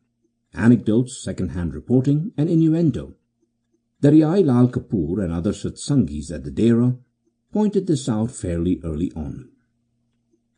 During the last few months of 1948, we were getting the news that Sardar Kirpal Singh, going against clear orders of Maharaj Sawan Singh Ji, has declared himself as a guru and started initiating people. But no one in the Dera gave any attention to it. But gradually, Sardar Kirpal Singh started negative publicity against the Dera, both verbal and written, and started saying something which were too far away from the truth. Dera even ignored all of that, since saints even have tolerance for criticism and lies. On the occasion of a Bhandara, Bakshi Chanan Shah and Mehta Ranglal were in the Dera. They called some old and prestigious Satsangis to a room. Among them were Rai Sahab Munshi Ram, Rai Bahadur Gulwant Rai, Lala Balakram, Rai Sahab Arjun Das, Professor Jagmohan Lal, Rai Bahadur Shankar Das Sondi, and me, Daryai Lal. They read out some pages to us from Kirpal Singh's book, Life of Baba Sawan Singh. Bakshi Chanan Shah said, providing explanations to such false statements is our duty. There was a lot of discussion on it. Amongst us, some people said we should not pay any attention to baseless talks like these. Such things have happened in times of all masters. Truth can never remain hidden. We should not worry about such false statements. On the other hand, we thought that we would be doing great injustice to truth seekers if we remained quiet. Professor Jagmohan Lal told us how verbal and written negative publicity from Sardar Kirpal Singh is being done in foreign countries as well, and how Dr. Stone and other Satsangis have sent such letters from Kirpal Singh to Dera, where he has made many allegations against the Dera. Bakshi Chanan Shah said, I went to see Hazur Baba Sawan Singh Ji Maharaj a few days before he passed away. That day, Hazur appeared to be happy. Hazur said, this house has got old now. Now we will get new house in Jalandhar. You know, Hazur used to call his body as a temporary house. Next day, Hazur again said, sun has risen in Jalandhar. See the bright light. Hazur was indicating that Sadguru's light had been passed on to Sardar Bahadur Jagat Singh, who lived in Jalandhar. Later, Hazur even announced the same. But see what Sardar Kirpal Singh writes in his book. The sun has risen high. Can the people of Jalandhar also see the sun? Bakshiji then asked, is it not our responsibility to refute such false statements? Mehta Ranglal said, Hazur Maharaj Ji always used to care about prestige and glory of the Dera. About the future of the Dera, Hazur used to always say, Dera has not made due progress as of now. It is garden of Baba Jaimal Singh Ji, and it still has to make much progress. You will see one day, its light will become far-reaching in Europe, America, and other far-off countries. Babaji's spiritual earnings are yet to be fully revealed. Mehta Ranglal said, Sardar Kirpal Singh writes in his book that Hazur questioned him, what have you to do in Dera? You should go somewhere else and stay, etc., etc. And Sardar Kirpal Singh even writes that Hazur asked him to start Ruhani Satsang in Delhi. We all agreed that Hazur Maharaj Sawan Ji had shared his thoughts publicly many times regarding the future of the Dera and spreading of Sant Mat in the world. On the other hand, there is no witness of what Sardar Kirpal Singh says other than Kirpal himself. In my book, The Radha Swami Tradition, I pointed out that Kirpal Singh's 1949 booklet, A Brief Life Sketch of Hazur Baba Sawan Singh, was less a biography of his guru and more of a polemic against those at the Dera that conspired against him, and a prolonged justification for why he was Sawan Singh's rightful successor. To better clarify his nomination as Satguru, Kirpal Singh published a booklet on his guru's life and teachings in English in 1949 that explained in detail how he was appointed. But in so doing, Kirpal Singh was calling into serious question the succession at Dera. For instance, in A Brief Life Sketch of Hazur Baba Sawan Singh Ji Maharaj, Kirpal Singh clearly implies in 4 different places that he alone was appointed to carry on his master's mission. On page 15 of the booklet, Kirpal Singh quotes his master as saying, "The mission of spirituality can only be carried on successfully by one, my italics, adept in spirituality. Moreover, Kirpal Singh implies that some of Sawan Singh's relatives and close disciples were spiritually blind. Indeed, Kirpal Singh cites at least 5 different episodes where Sawan Singh's family and or close associates misunderstood their guru's wishes. Kirpal Singh argues throughout the text that he alone was capable of understanding the sublime and mystical ways of his master. Below are a few examples of Kirpal Singh's slightly veiled criticism of Sawan Singh's inner circle, page 12. In those very days, one night Hazur, mentioning his inner esoteric experiences, remarked, "The sun has risen high. Can the people of Jalandhar also see the sun?" The relatives and friends sitting nearby were ignorant of this secret expression, my italics. The opinion of the doctor in charge was also, like others besides him, that Hazur's brain does not work properly on account of his illness. A little while later at night, when I went to him, Hazur repeated the same question, addressing me. "Kirpal Singh, the sun has risen high. Can the people of Jalandhar see the sun?"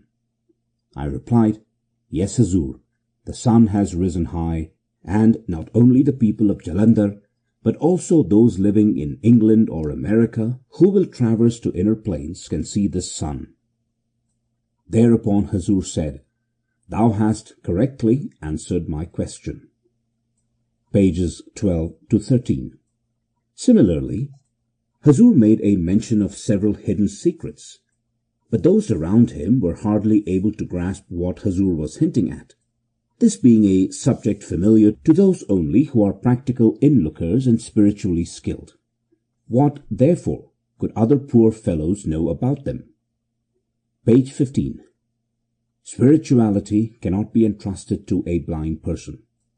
Whoever has a desire to find me out can reach me within through one who is linked with me. You will not find me in the company of those who are after the possessions of the world. Be not deceived by such people. I do not dwell in the midst of Mayak insects. Go to some selfless being who is after me and lives for me and is not after possession of Deras. Page 18. Throughout the period of his illness, Hazur said many times, "If a person proficient in bhajan and simran sits by me, I feel comforted and relieved. Therefore, those who come to me or sit near me should do simran." Accordingly, at the time of appearance of this symptom of fluttering of the body, Hazur again spoke several times in these words, "If the person who has to do the work of spirituality after I depart comes and sits by me, my trouble will be gone." To comply with this, evidently the last wish of the master, the near relatives of Hazur came and sat in bhajan and simran one by the side of bed of Hazur, but there was no relief whatever in the fluttering symptom of Hazur's body. On the morning of 1st April 1948, it was extremely benevolent of Hazur to afford a chance to this humble servant, of course through the assistance of a lady in nursing service of Hazur, to be by the side of the master, in seclusion, for about 10 or 15 minutes. After the prayer, Kirpal Singh prayed for his Guru's health. When I opened my eyes, Hazur's body was in a state of perfect repose. As the preceding excerpts indicate, particularly the last one, Kirpal Singh feels that he alone was helpful in understanding and soothing Sawan Singh's condition. The underside to Kirpal Singh's claims, however, is that Sawan Singh's inner circle is spiritually bankrupt. The two-pronged rhetoric behind Kirpal Singh's narrative is obvious, since his booklet is not solely about Sawan Singh's life and work, but rather about his own claims for mastership. Roughly one half of the 22-page booklet centers on how Sawan Singh transmitted his spiritual authority to Kirpal Singh. Even to the casual reader, it is clear that the booklet is a strategic piece of writing in which to contextualize and buttress Kirpal Singh's claim for spiritual succession and authority. At one end, Kirpal Singh is either implicitly or explicitly criticizing his Guru's family and close disciples, including, presumably, Jagat Singh, since he was in daily attendance of Sawan Singh during his last years, and on the other hand, eulogizing either overtly or covertly his own spiritual competence. The net result is a thinly disguised polemic against the Dera and for Ruhani Satsang. The chief problem with Kirpal Singh's claim to succession is that outside of his own testimony, there were no other witnesses to the event. There is nothing whatsoever in writing or in recording or from any other eyewitnesses to Kirpal Singh's claim that early in fall Sawan Singh gave him the authority of giving initiation into the beyond and contacting with the word, which he vouchsafed to me verbally on October 12, 1947, was thus completely transferred while going. The intoxication of that glance is still the life of my soul. That Kirpal Singh's solo testimony point-blank contradicts each and every will that Sawan Singh dictated and signed from 1937 onwards makes one naturally skeptical of the whole event. Indeed, one wonders why, if Kirpal Singh was designated to be Sawan Singh's true spiritual successor, that such a momentous occasion was kept private. Sawan Singh could have easily made a public announcement of the event, and even if Kirpal Singh met opposition from others who were not in favour of his candidacy, it would have at the very minimum provided objective validation for Kirpal Singh's claim to be Sawan Singh's rightful heir. That this never happened, and given that just a month prior Sawan Singh had issued a will declaring that after his demise that Jagat Singh should assume the same controlling interest that he had as president of the managing committees, explains why Kirpal Singh's univocal claim of succession was and still is met with deep skepticism. Even a stalwart Kirpal Singh representative and apologist, Russell Perkins, admits that the vast majority, he puts it at over 90% of Sawan Singh's initiates, sided with Jagat Singh as the designated successor. Given the preponderance of evidence supporting Jagat Singh, Tesler believes that there is some larger cosmic purpose behind why Kirpal Singh's ministry evolved the way it did. It goes to the very heart of his thesis that succession follows patterns of crisis and renewal so as to reinvigorate the path and not have it get entrapped within institutional bureaucracies. Even then, Tesler still wants to make a strong circumstantial argument for why Kirpal Singh was the real successor of Sawan Singh. For this reason, he cites a number of key incidents in the life of Kirpal Singh that he believes underlines why his guru was the rightful successor of Sawan Singh. Gurmat Siddhant. Tesler details at length the controversy concerning the reputed authorship of the large 2-volume book Gurmat Siddhant. An earlier and much shorter version of the text was published in 1920, with Sawan Singh as author. The later edition, Tesler claims it was published by Beas in 1938, also contains Sawan Singh's name as the author. Later, however, Kirpal Singh alleged, "I wrote the book Gurmat Siddhant, which is in 2 volumes of over 2,000 pages. It was written through my hands. I would say not by me, but by the master within me." Tesler believes that even though Sawan Singh's name is on both the shorter and longer versions of Gurmat Siddhant, Kirpal Singh was the real author of the second edition, and that it is Beas propaganda to suggest otherwise. When it is pointed out that the small first edition was published 4 years before Kirpal Singh ever met Sawan Singh, Tesler argues that Beas references to an earlier document as an attempt to undermine Kirpal Singh's claim to authorship is an instance of malicious illogic. How does one compare a small book written in 1919 and the enormous Gurmat Siddhant?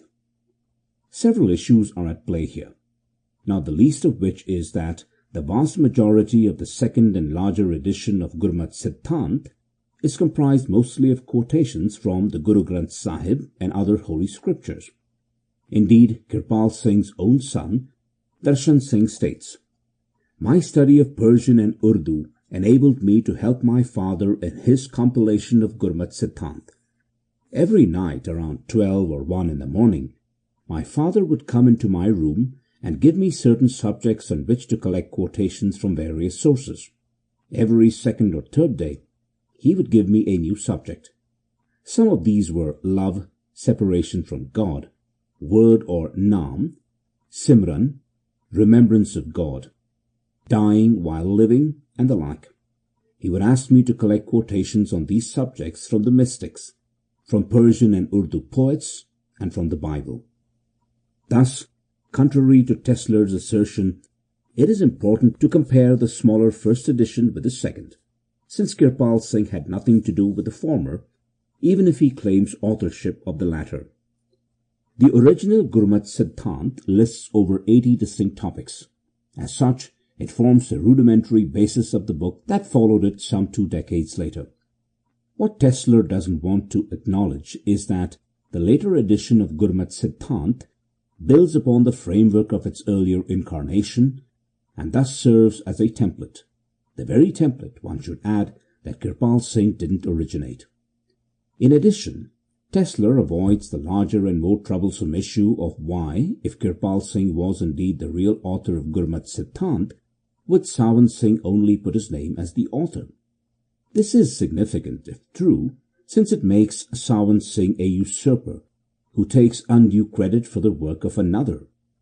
Of course, Tesler avoids this by not drawing out the implications of Kirpal Singh's allegations, and Kirpal Singh himself obscures the issue when he states that he was merely serving as a channel and that he wanted Sawan Singh's name, not his, as the real author. If this were the case, then of course, why would Kirpal Singh wish to claim credit for it later on? Additionally, if Darshan Singh had gathered a large selection of quotes to include in the completed 2 volumes, then he too was a partial contributor, albeit without receiving public acknowledgement of it by either Sawan Singh or Kirpal Singh. This isn't merely trivial, since Gurmat Siddhant contains an overwhelming selection of quotations from different spiritual sources. I am not quite sure why Tesler focuses so much on Kirpal Singh's purported authorship of Gurmat Siddhant, since it doesn't necessarily cast the best light on Kirpal Singh or Sawan Singh. At one end, it makes Sawan Singh take credit for something he didn't entirely write, and at the other end, makes Kirpal Singh wanting to take credit for something that he originally deferred over to his guru. In other words, Kirpal Singh, the alleged ghostwriter, doesn't want to be entirely invisible to his ghostwriting contributions. Or, as one cynic observer once put it, Kirpal Singh wants to have his cake and eat it too. But he cannot have it both ways, try as he might. Saying you want Sawan Singh's name on it, and that he was the real master force behind it, should in itself prevent Kirpal from later on claiming instead that he alone was the author behind it. Kirpal Singh apologizes to Charan Singh. The most convoluted section in Crisis and Renewal is found in pages 70 to 86, where Neil Tesler attempts to explain why Kirpal Singh would write a defamatory letter for which he would later admit contained mistaken and inaccurate information, and for which he asked Charan Singh explicitly in writing to be good enough to accept this expression of regret on my part. Tesler, however, even seems ambivalent as to whether Kirpal Singh or someone else actually wrote the letter. Despite the fact that Kirpal Singh himself, again in writing, declared that I do hereby express my deep regret for the letter dated 6 January 1952, written by me to one Mr. Prem Bhandari of Calcutta, in which I made allegations that Sardar Charan Singh had passed a cheque for Rs 50,000 at the bidding of Sardar Bachint Singh in order to retain the Gaddi at Beas. Instead of accepting Kirpal Singh's notarized apology replete with his full signature and witnessed by 3 Satsangis, including the lawyer Radha K. Khanna, at whose house it was signed, Tesler uses prefatory words as allegedly. Could Kirpal Singh have written this letter? The letter attributed to Kirpal Singh or indirect author, since he seems uncomfortable admitting the obvious. Here is a photostat of Kirpal Singh's apology, which spells out very clearly that he did indeed write the offending letter, and that he expresses deep regret for having done so. Kirpal Singh's apology to Charan Singh. I do hereby express my deep regret for the letter dated 6 January 1962, written by me to one Mr. Prem Bhandari of Calcutta, in which I made allegations that Sardar Charan Singh had passed a cheque for Rs 50,000 at the bidding of Sardar Bachint Singh in order to retain the Gaddi at Beas, and that some stamped paper had been executed by Sardar Charan Singh for the transfer of the Gaddi to the grandson of Sardar Bachint Singh after the lapse of 2 or 3 years. It has now transpired that both of these allegations are wholly untrue and were based on wrong information. I hope that Sardar Charan Singh ji will be good enough to accept the expression of regret on my part. Signed, Kirpal Singh. Witnessed by Radha Krishan Khanna. Tesler's tortured retelling of the events surrounding Kirpal Singh's apology and why he may have intended to write a defamatory letter in the first place not only doesn't make sense, but contradicts Kirpal Singh's own earlier criticisms of Beas. Tesler tries to provide several alternative theories that cast Kirpal Singh's defamatory letter in a more positive light, including the possibility that he could perceive the consequences of providing the information to Bhandari, someone obviously well known to him.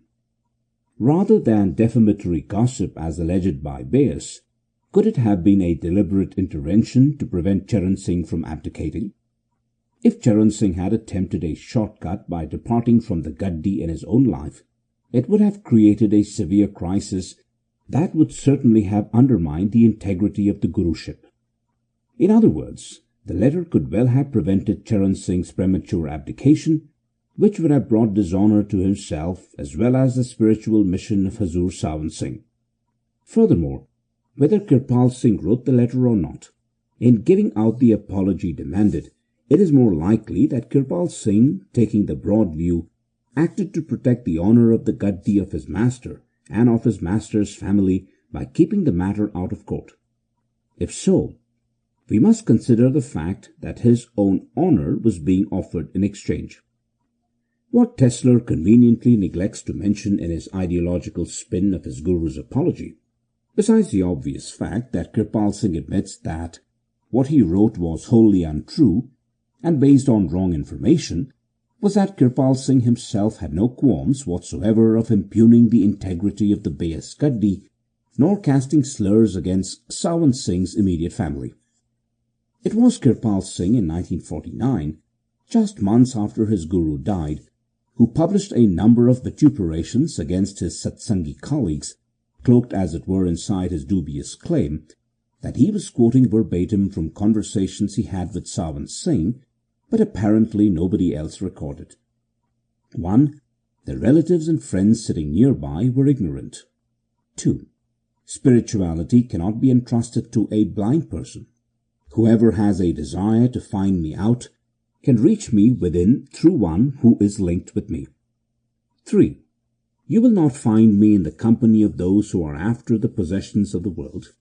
Be not deceived by such people. 4. I do not dwell in the midst of mayak insects. 5. Go to some selfless being who is after me and lives for me and is not after possession of dheras. Tesler's hypothesis that Kirpal Singh was trying to prevent Charan Singh from abdicating by writing a false and defamatory letter, which Tesler actually believes isn't either of those things, bypasses the most scandalous part of the apology. According to Kirpal Singh's apology, he originally claimed in his letter to Prem Bhandari, Charan Singh had passed a cheque for Rs 50,000 at the bidding of Sardar Bachint Singh to retain the Gaddi at Beas.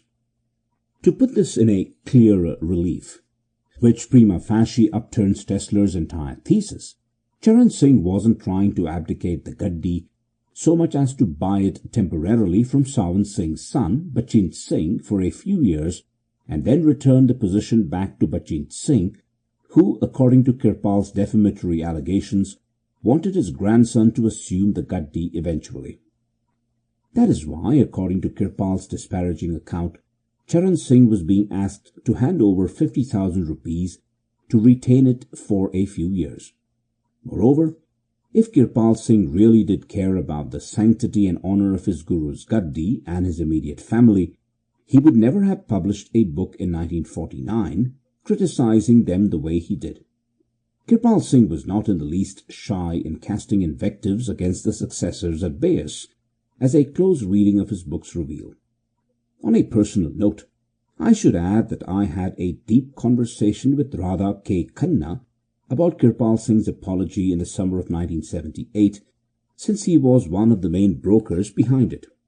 Khanna, unlike Tesler, readily admits that Kirpal Singh himself wrote the letter, and that some Dera officials wanted to take a defamation suit against Kirpal Singh for his false statements. Kirpal Singh's notarized apology avoided a court case, according to Radha K. Khanna, who was involved in the proceedings. The irony of Tesler's methodology is that he is unwilling to take any statement at face value if it sheds a negative light on his guru.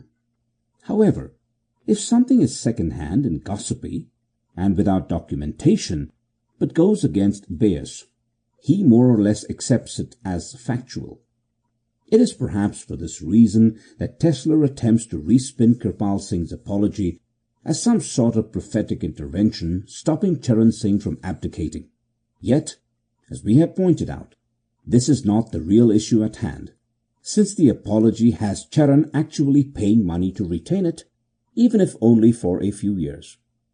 Furthermore, the very idea that Kirpal Singh would want to protect, out of some sort of misguided respect toward his guru's family, Beas's successors who are so duplicitous that they resort to buying and selling Sawan Singh's gaddi for thousands of rupees, doesn't reflect at all well on anyone, much less Kirpal Singh, for trying to sustain the deceptive status quo. No, Tesler's theory doesn't hold an ounce of water, not only because it has no basis in fact, but also because it actually makes Kirpal Singh look much worse in the process. The simplest answer to this dilemma is the most obvious one, and ironically, Kirpal Singh is on record admitting it, where confesses. Transcription of Kirpal Singh's apology to Charan Singh.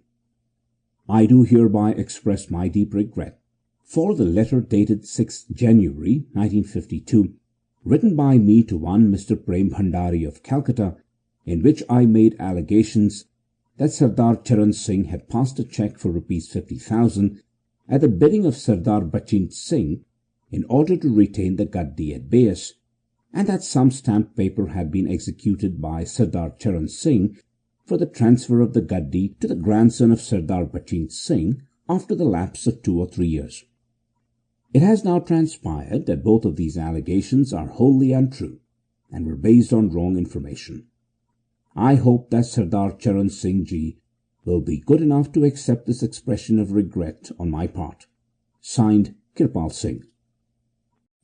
Spiritual Mastery. The very heart of Neil Tesler's Crisis and Renewal is on the issue of spiritual mastery, since he contends that genuine Sant Mat succession is ultimately about whether or not the Guru is competent to guide the soul back to its true abode in Sachkhand. On this score, Tesler points out that the last 2 Beas Gurus, Charan Singh and Gurinder Singh, were completely surprised to find out that they had been duly appointed by their predecessors after their respective Gurus had died. Moreover, in the case of Charan Singh, Tesler details how he wasn't even prepared to give Satsang, since he had never read a Radha Swami book. Additionally, Charan confessed, "When I look upon myself and my shortcomings, I feel very perplexed and find myself unable to decide whether I am really fit for these onerous duties. This struggle has prevented me so far from meeting the Sangat, for which I ask your forgiveness. I wish to tell the Sangat quite frankly, however, that I do not make any claims whatsoever to any spiritual attainments.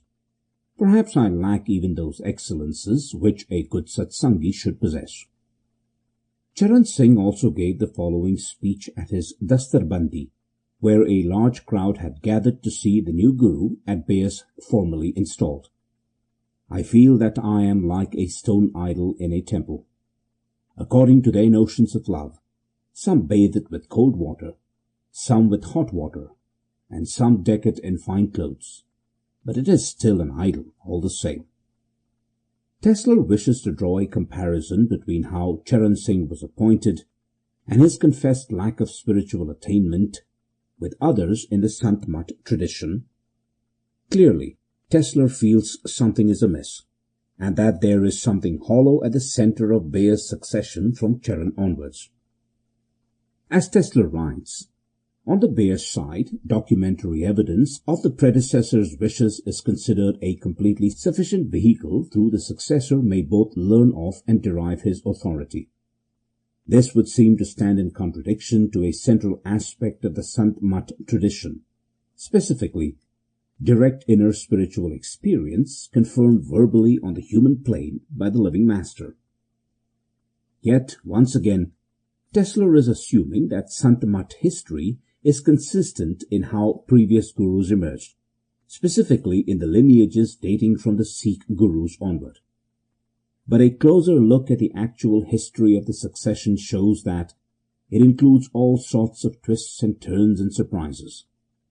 The presumption that there is a universally agreed upon dictum about how gurus are appointed in Sikhism and Sant Mat doesn't hold up. In addition, what their respective inner attainments were at the time of their appointment is indeterminate and of course unknowable by anyone from the outside looking in. There is no absolute no norm in guru succession either in Sikh or Radha Swami history. Shiv Dayal Singh didn't start publicly giving satsang until some 18 years after the death of his alleged guru, Tulsi Sahib. According to Beas and Agra accounts, he spent most of those years meditating in a closeted room in Pannigalli, Agra. Why did he have to wait so long to come out? Guru Har Krishan, the 8th Sikh Guru, was 5 years when he was appointed to be his father's successor, but died just 2.5 years later from smallpox. Are we supposed to believe that he was fully enlightened at 5? Some Sikh Gurus had more than one wife, which by today's ethical standards in Radha Swami goes against a core tenet of their teachings. A number of eminent scholars contend that several of the Sikh Gurus either ate meat themselves or allowed their disciples to partake of it.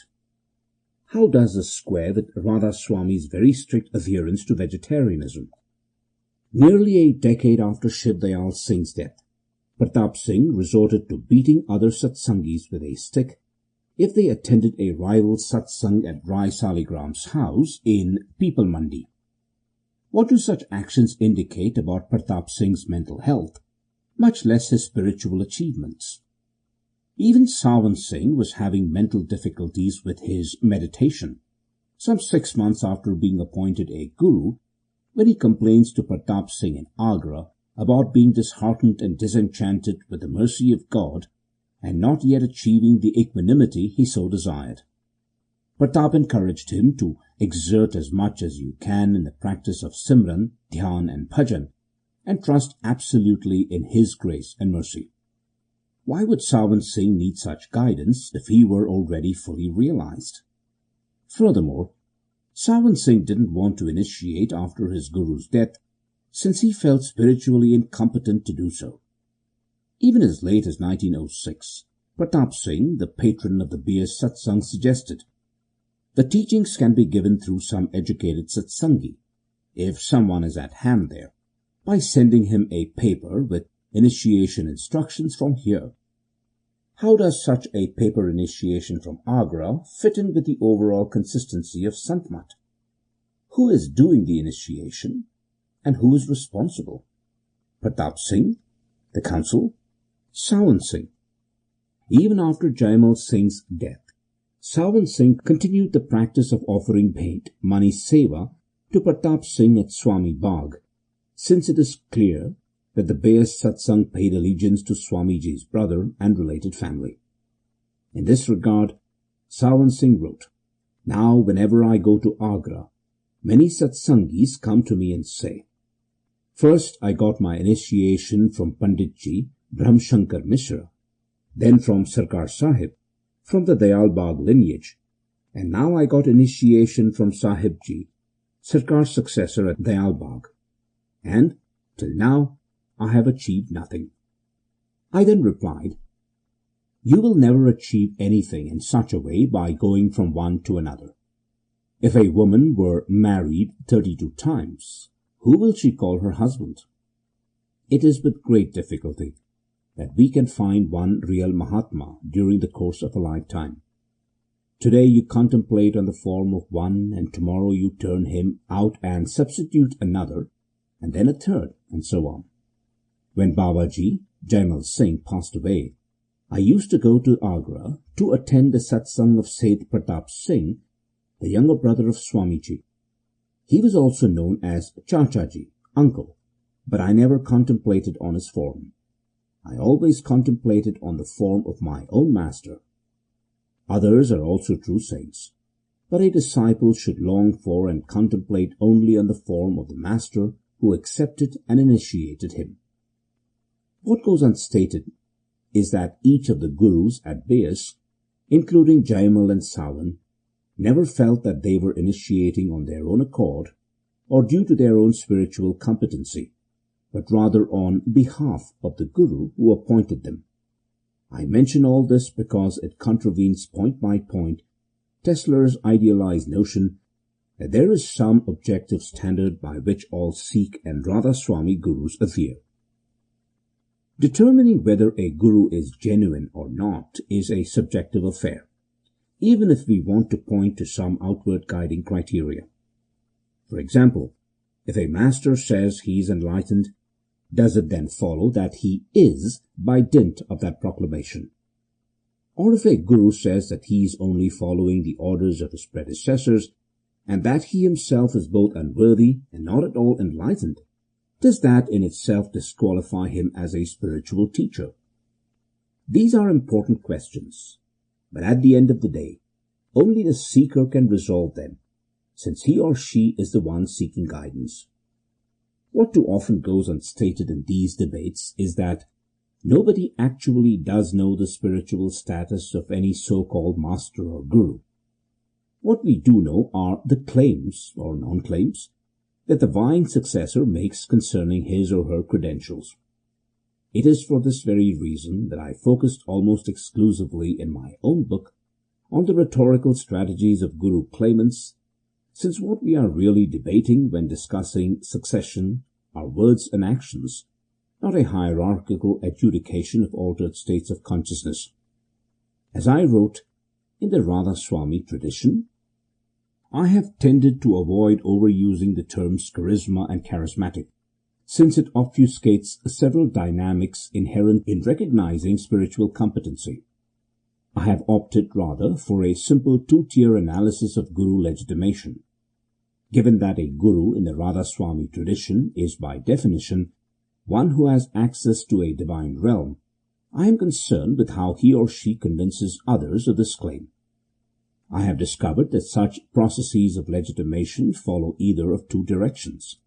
One, inward, experiential, mystical, transrational, where the mystic buttresses his or her claims by pointing to a new area of knowledge which is usually ascertained by some sort of meditational practice. Or two, outward, legalistic, traditional, critical, rational, where the master supports his or her position by pointing to the transference of power by a will, by property, by relics, by written and oral testimony, in sum, by some kind of empirically verifiable means. These two strategies are known in Wilberian parlance as authenticity and legitimacy. The former is a vertical apprehension of supermundane realities. The latter is a horizontal apprehension of day-to-day consensus reality. In both cases, we are dealing with evidence designed to substantiate a guru's ministry. In terms of legitimacy, naturally, it is much easier to arrive at some common agreement, since the evidence offered is accessible to empirical or quasi-empirical verification. In terms of authenticity, however, we confront an epistemological problem, since one must have access to a higher order of awareness in order to competently verify the proffered evidence. Charismatic claims on the whole, and most especially in Sant Mat and Radha Soami, are subjective in nature and usually reflect some kind of internal or mystical revelation.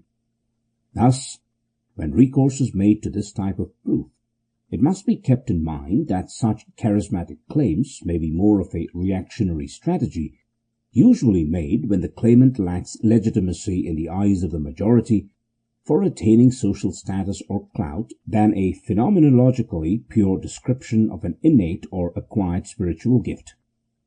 Keeping the preceding in mind, therefore, this study centers both on how charismatic claims get routinized and on how charisma, as such, gets defined and politicized as a rhetorical device among fledgling gurus. While it is certainly understandable that Tesler wishes to champion Kirpal Singh's succession narrative, it doesn't follow that his version of what transpired is necessarily true or accurate.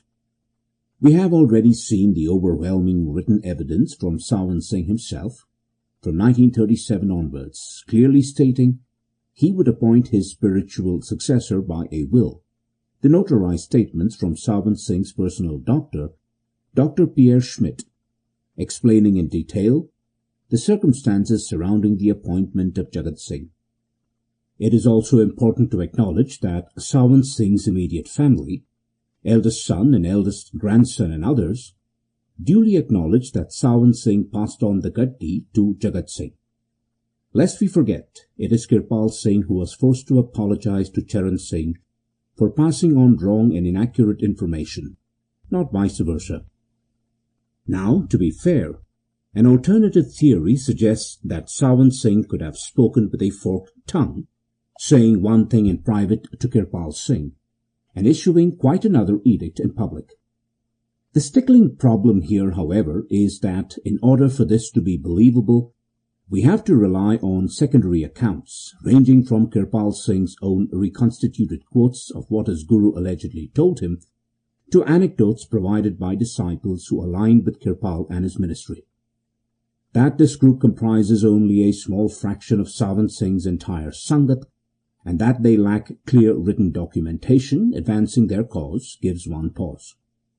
What I find most troublesome in Crisis and Renewal, however, is what isn't mentioned at all, and that is the very significant role that Madam Hardevi played in helping Kirpal Singh establish his ministry. Not only does she accompany Kirpal Singh on his first two trips to the United States, 1955 and 1963 respectively, but also due to her finances and social status, Madam Hardevi was a powerful influence at Sawan Ashram in Delhi.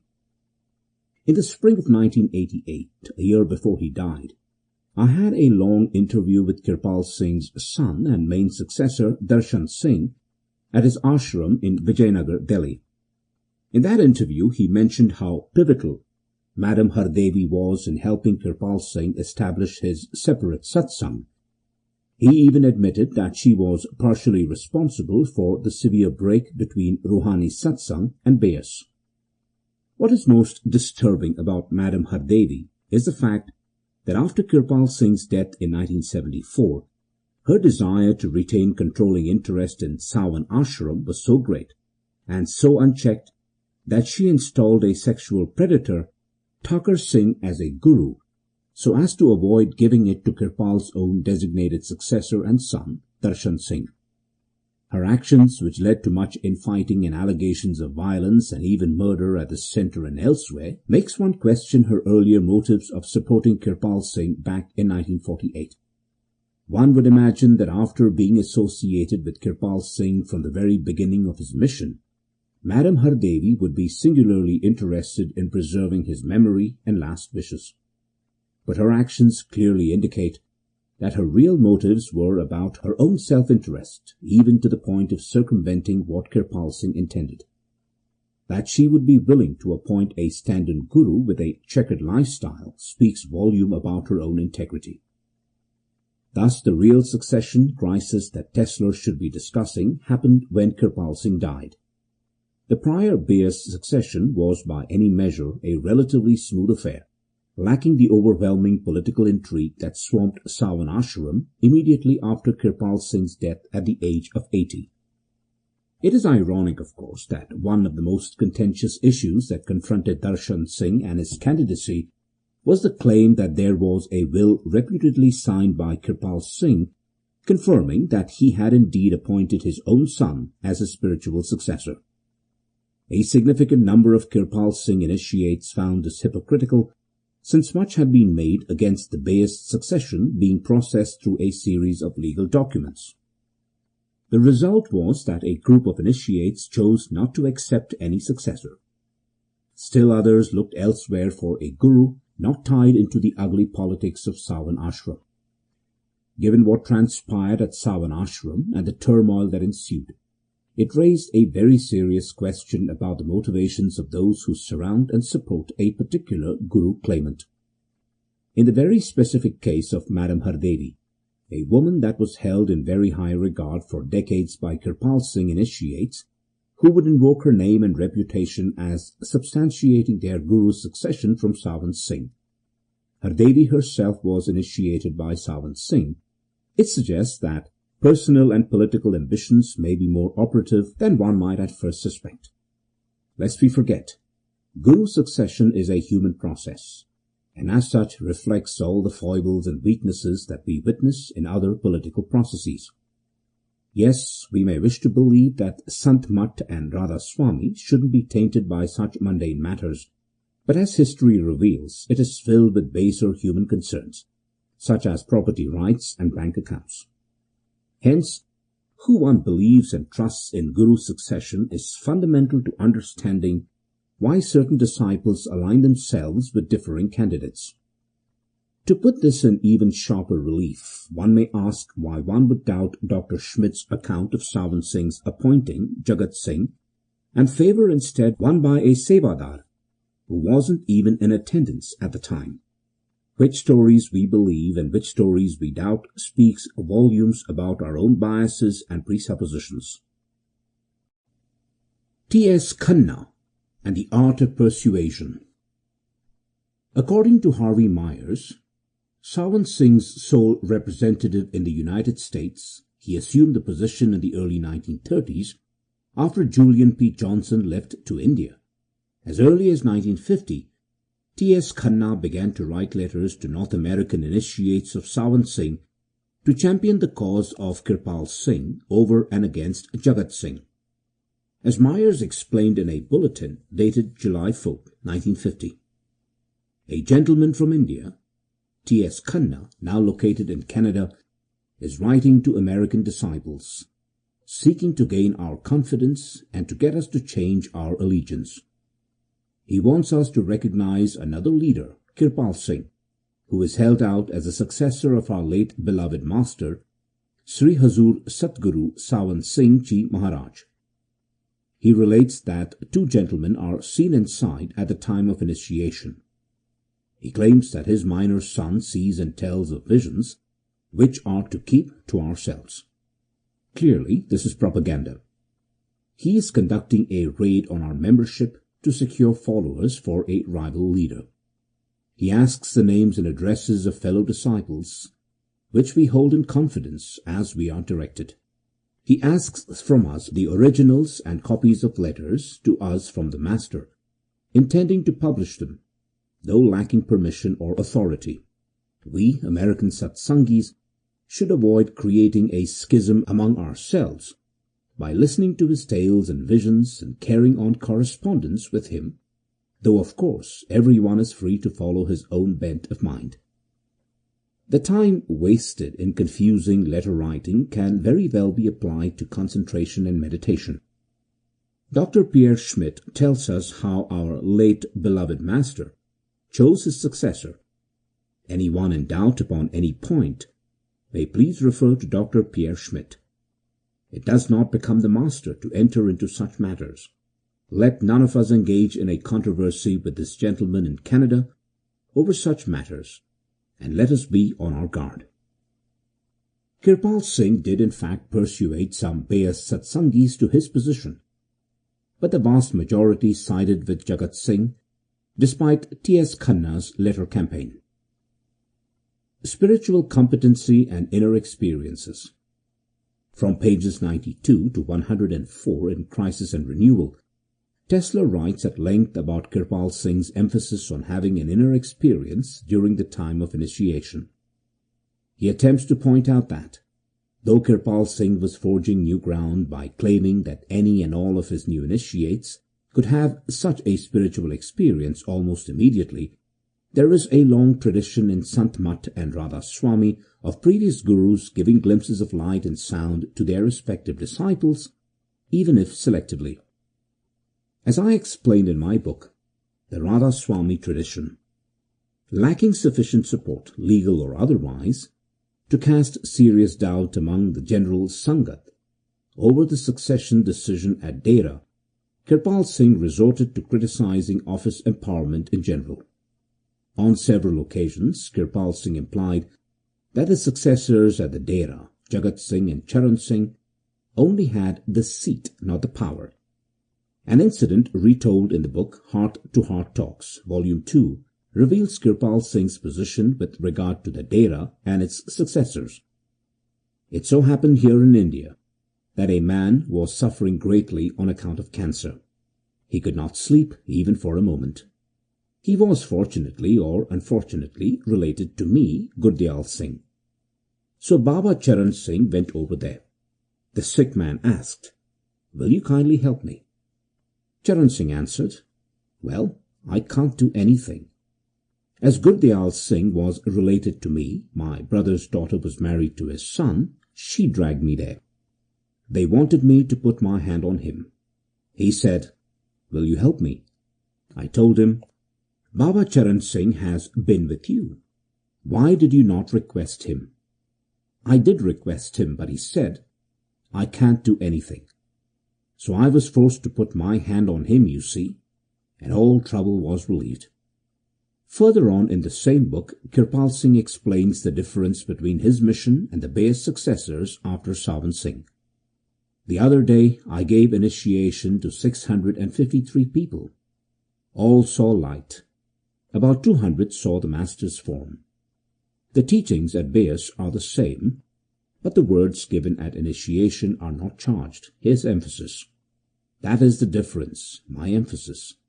The previous excerpt is very telling, since Kirpal Singh says that the difference between him and Charan Singh is that he has the spiritual charging and the Beas leader does not.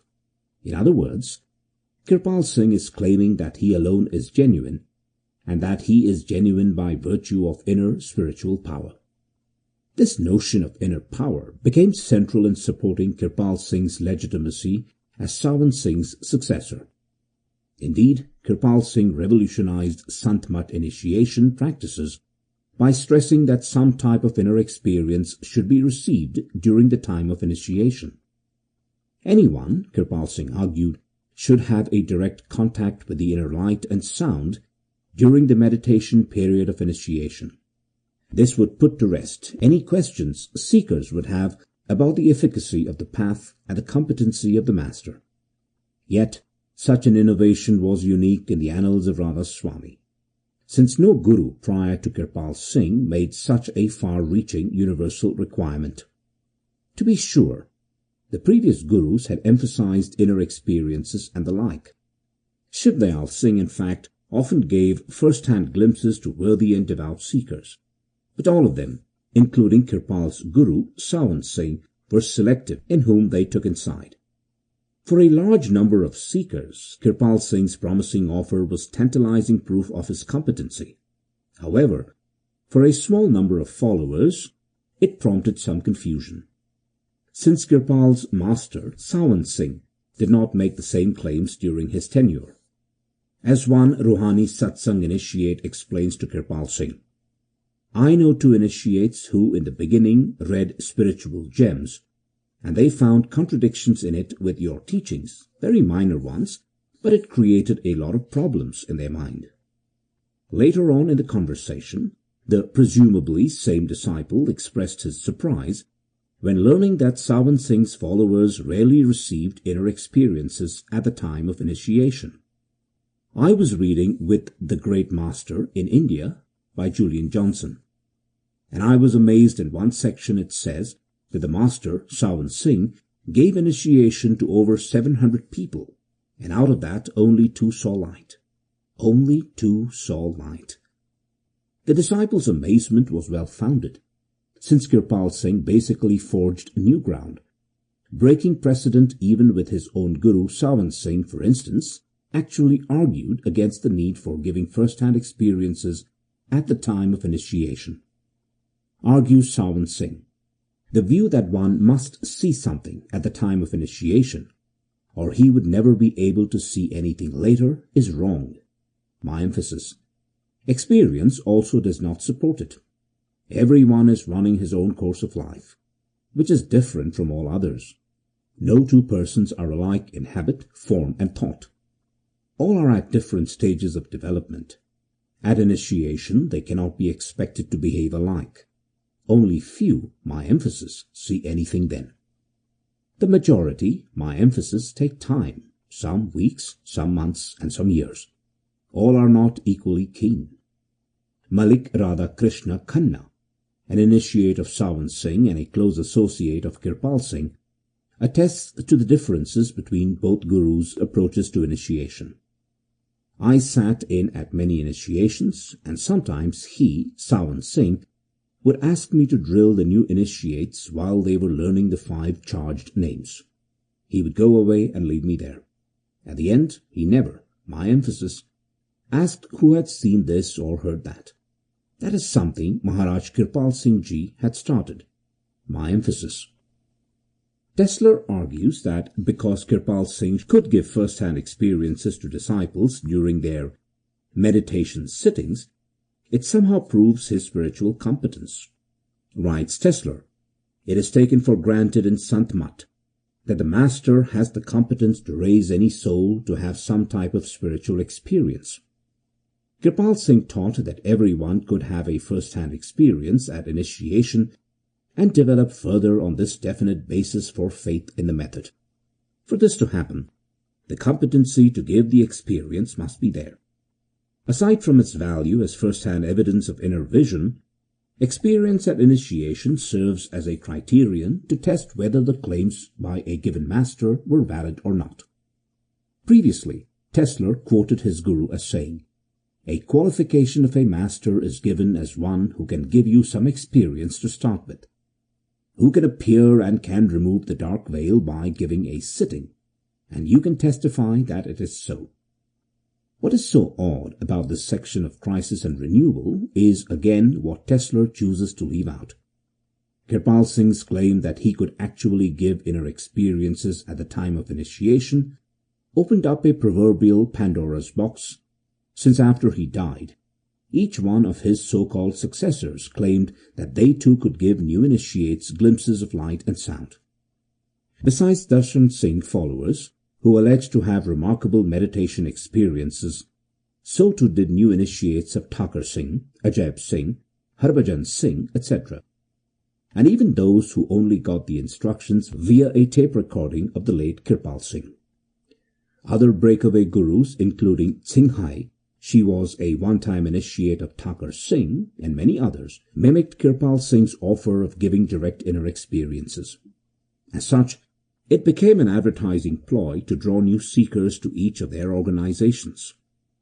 That each of these gurus, despite whatever shaky accreditation they claimed to have, could give inner experiences raises serious questions about the value of such in distinguishing which guru is genuine or fraudulent.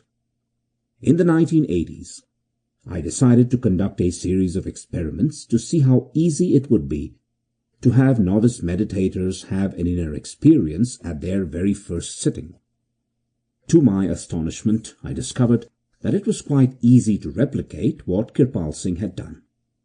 As I explained in detail in the essay, The Kirpal Statistic, it turns out that almost everybody has the inherent ability to see inner light and hear inner sound.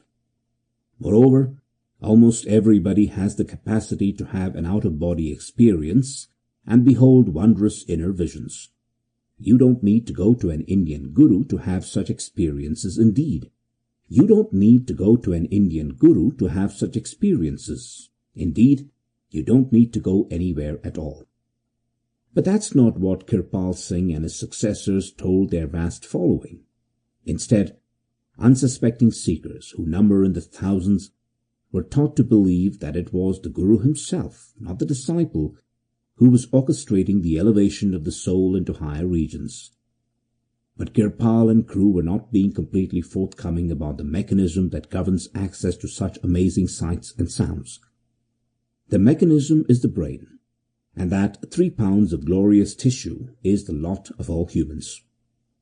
In the early 1980s, when I was teaching religious studies at a Catholic high school, I tried several meditation experiments with my students, which convinced me that Kirpal Singh and the other gurus like him were taking undue credit for their disciples' inner experiences. In my trial meditation sessions, I informed my students beforehand about the possibility of seeing inner lights and hearing inner sounds. Naturally, given the boring routine of secondary education, my students were intrigued. I informed them that I knew of an ancient yoga technique that would facilitate their inner voyages. I turned the lights off, instructed them briefly about closing their eyes gently and looking for sparks of light at the proverbial third eye. I told them that I would touch some students on the forehead lightly with my fingers. They meditated for some 5 minutes. I then proceeded to ask them about their experiences. Kirpal Singh invariably did such a process directly after his initiation ceremonies. He also kept a running tally of how many saw stars, and so on, something that I have called the Kirpal Statistic. To my amazement, since I felt that Kirpal Singh and others were actually transmitting spiritual power, the majority of my students reported seeing light. A few students even claimed to have visions of personages in the middle of the light. Others reported hearing subtle sounds and the like. I repeated the experiment on 4 other classes that day. I have also in the past 10 years conducted the same experiment on my college students, both undergraduate and graduate. The result, though differing in terms of absolute numbers, is remarkably the same. The majority see and hear something. It doesn't take a neuropsychologist or a sociologist trained in statistics to realize that Kirpal Singh and others were simply tapping into an already built reservoir of meditational possibilities. What was unique about Kirpal's approach, at least in comparison with other Radha Swami gurus, was that he claimed to be the responsible agent, the medium through which such inner experiences can be transmitted. Kirpal's disciples generally did not question his grandiose claims, since many of them did indeed see and hear something during their meditation. What they, of course, did not fully appreciate was that almost anybody could have induced them to have inner experiences. I don't mean to suggest, though, that Kirpal Singh was not a good catalyst, but only that he was not unique, and that his success at providing thousands with access to inner lights and sounds was not necessarily connected to his mastership. Religious devotees seem overly eager to give up responsibility for their own neurological happenings, believing instead that it takes a master to draw their attention within. This may or may not be the case, and I am not implying that gurus don't have anything good to offer, but one thing is certain: Kirpal's claims and others like his cannot be divorced, as they often are in Sant Mat-related groups, from an initiate's own cultural and psychological field of interplay. It is that interplay, that acceptance as fact of a guru's method and the disciple's own inherent capacity, neurological or mystical, for inner experiences, which fuels the claims of would-be masters. It seems wise to me, in light of near-death experiences and the plethora of other meditation accounts, to inspect how we see and hear during our inner voyages of light and sound.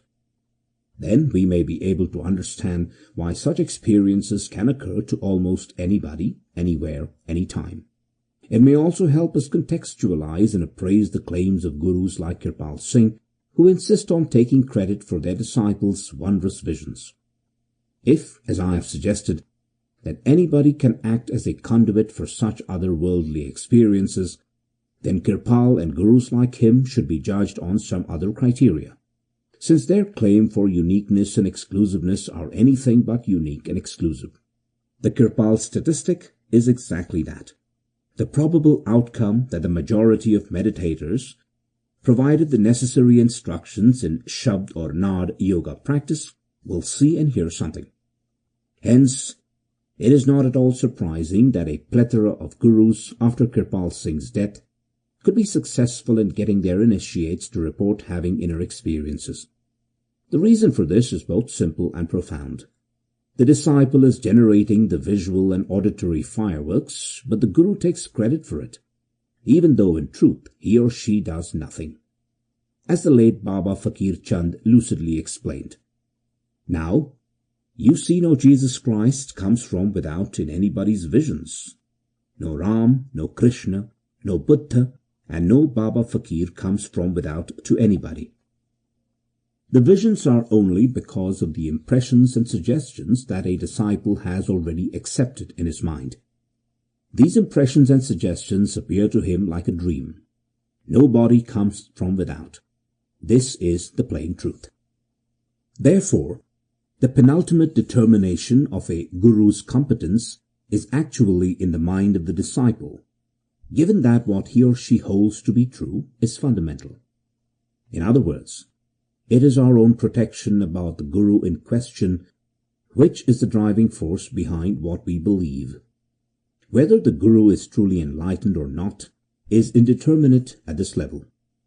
As I argued in the Radha Soami tradition, the politics of guru successorship stems not only from confusion over whom the departing master appointed, but over the nature of spiritual authority itself. The conflict between Kirpal Singh and the Beas successors only epitomizes the contest over official and personal authorization and discourse available to each. Much of the controversy surrounding successorship is due to the rhetorical agencies connected to esteemed social positions, whereby social structure governs the effective usage of communicative interaction. Thus, vying gurus, consciously or unconsciously, are influenced by the social ramifications of their particular brand of charismatic succession. It is these very social ramifications, furthermore, which outline the strategies of legitimation available to succession claimants. Would-be disciples, not the spiritual master in question, is the ultimate arbitrator in deciding which guru he or she finds most appealing. For some seekers, they find Kirpal Singh's account of being Sawan Singh's solo successor and the tantalizing promise of first-hand experiences at initiation sufficiently persuasive, whereas for others, Jagat Singh's and Charan Singh's succession narratives resonate better with them. It isn't so much an objective hierarchical grid whereby seekers weigh the pros and cons of various guru candidates along a sliding scale of evidence and logic, but mostly a subjective appraisement similar to how we pick and choose our respective husbands or wives. Yes, depending on our own guru affiliations, we may argue that such and such a master has better credentials, whether using the yardstick of legitimacy or authenticity or both. But ultimately it comes down to personal choice, and those choices are most reflective of our own psychological needs and wants. Tesler has included in several appendices that provide suggestive premonitions by a few Sawan Singh initiates that indicate that Kirpal Singh was destined to work as a guru. What Tesler doesn't mention, however, is that such stories are also told about Jagat Singh and Charan Singh. There is no dearth of so-called prophetic accounts about how this or that disciple was foreshadowed to be the next spiritual master, and so on. Daryai Lal Kapoor even tells such a tale in his book, Call of the Great Master, where he recounts a conversation with Sawan Singh, who informs him that his young grandson Charan Singh will eventually be the master. Naturally, Tesler doesn't cite this example. My point is not to downplay what Tesler offers, but only to show that such narratives are commonplace in each and every satsang where miraculous and prophetic stories are told about their respective leaders. In addition, one should be cautious in trying to shore up a guru's credentials by appealing to which disciples they attract to their fold. For example, Walter Cowan used to be a representative for Kirpal Singh for several years until he switched allegiance to Satya Sai Baba of India. Similarly, Dr. Louis Bluth was initiated by Sawan Singh and was even on the Radha Swami Satsang Beas American board for a spell until he fell out and began following the American Paul Twitchell. Bluth later rose very high in Ekankar and was for a short time its official vice president. Disciples, even those on the inner circle, do change affiliations from time to time, and one cannot be absolutely certain of what future changes may be in store for them. Which gurus we recognize and which gurus we reject is mostly a subjective sport. This is why some can find Kirpal Singh's ministerial claims powerful and convincing, whereas others may view him as egotistical and self-aggrandizing. The same, of course, holds true for those who view Beas as institutional and hollow, given its legalistic protocols. A personal conclusion. While I certainly enjoyed going through Neil Tesler's book, I did not find his arguments evidential or persuasive. I am confident, however, that he will feel the same towards this little book. As I mentioned before, I think much of this has to do with our own philosophical outlooks and our own psychological profiles, since what arguments we dovetail with and which ones we find objectionable is not always a purely rational affair. I can appreciate that some, like Neil, will interlock with Kirpal Singh and Rouhani Satsang, despite whatever wills or testimonies are provided by Beas and its successors. The subjective nature of Guru Bhakti is that what the heart feels has precious little to do with logical argumentation. We tend, I suspect, to pick and choose those testimonies, first-hand or second-hand, that already back up our preset ideologies. It is relatively rare to see devoted disciples change their affiliations on the basis of deep historical inquiries. To be sure, it does happen, and we can cite numerous examples, but once the cast is set in a certain direction, it is difficult to change course, particularly when we have invested so much time and energy with a religious tradition. I do think, though, that we should be aware of the distinction between an open-ended analysis of Guru succession and one that is merely trying to prop up our own cherished belief system. It is possible to stand apart from our own traditions and try to look at them more objectively, even if it may hurt our own personal sensibilities or commitments. As much as I admire Jaimal Singh, for example, I think it is fairly obvious that he was not regarded as Shiv Dayal Singh's chief spiritual successor. Rather, as he himself readily admits, Jaimal Singh paid allegiance to Pratap Singh and Shiv Dayal Singh's blood relations. In this context, then, Jaimal Singh's own status as a Satguru in his own right evolved over time and was the product of how his own disciples viewed him, not necessarily how he was perceived at Agra. I say all this because, to be an objective historian, one should weigh the evidences from a certain sphere of detachment. Otherwise, if we are too invested in our own traditions, we will tend to be myopic in our presentation of contrarian information, too often spinning it or editing it in ways only advantageous to our preconceptions. Finally, I think it is crucial to recognize that even though a successor may have overwhelming evidence in his or her favor, the Guru in question may not be attractive to those seeking guidance. Sometimes, and I think this point needs to be underlined, we just don't like a specific Guru's personality. He or she just rubs us the wrong way, and try as we might, we can fit the square block into the circular opening. A good example of this happened to me and many others after Baba Fakir Chand died on September 11, 1981.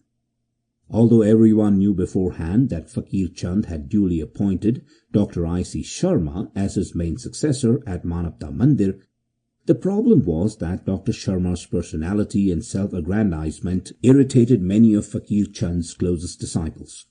Thus, despite Dr. Sharma's clear appointment, a large number chose not to attend his satsang or actively support his spiritual leadership. An uber-clear succession doesn't necessarily ensure that the previous guru's disciples will all fall in line. Past associations and personality alignments play their own part in the guru recognition drama. Indeed, one can argue that it is for this very reason that religions splinter and evolve over time, regardless of bureaucratic attempts to channel charisma along pre-structured pathways.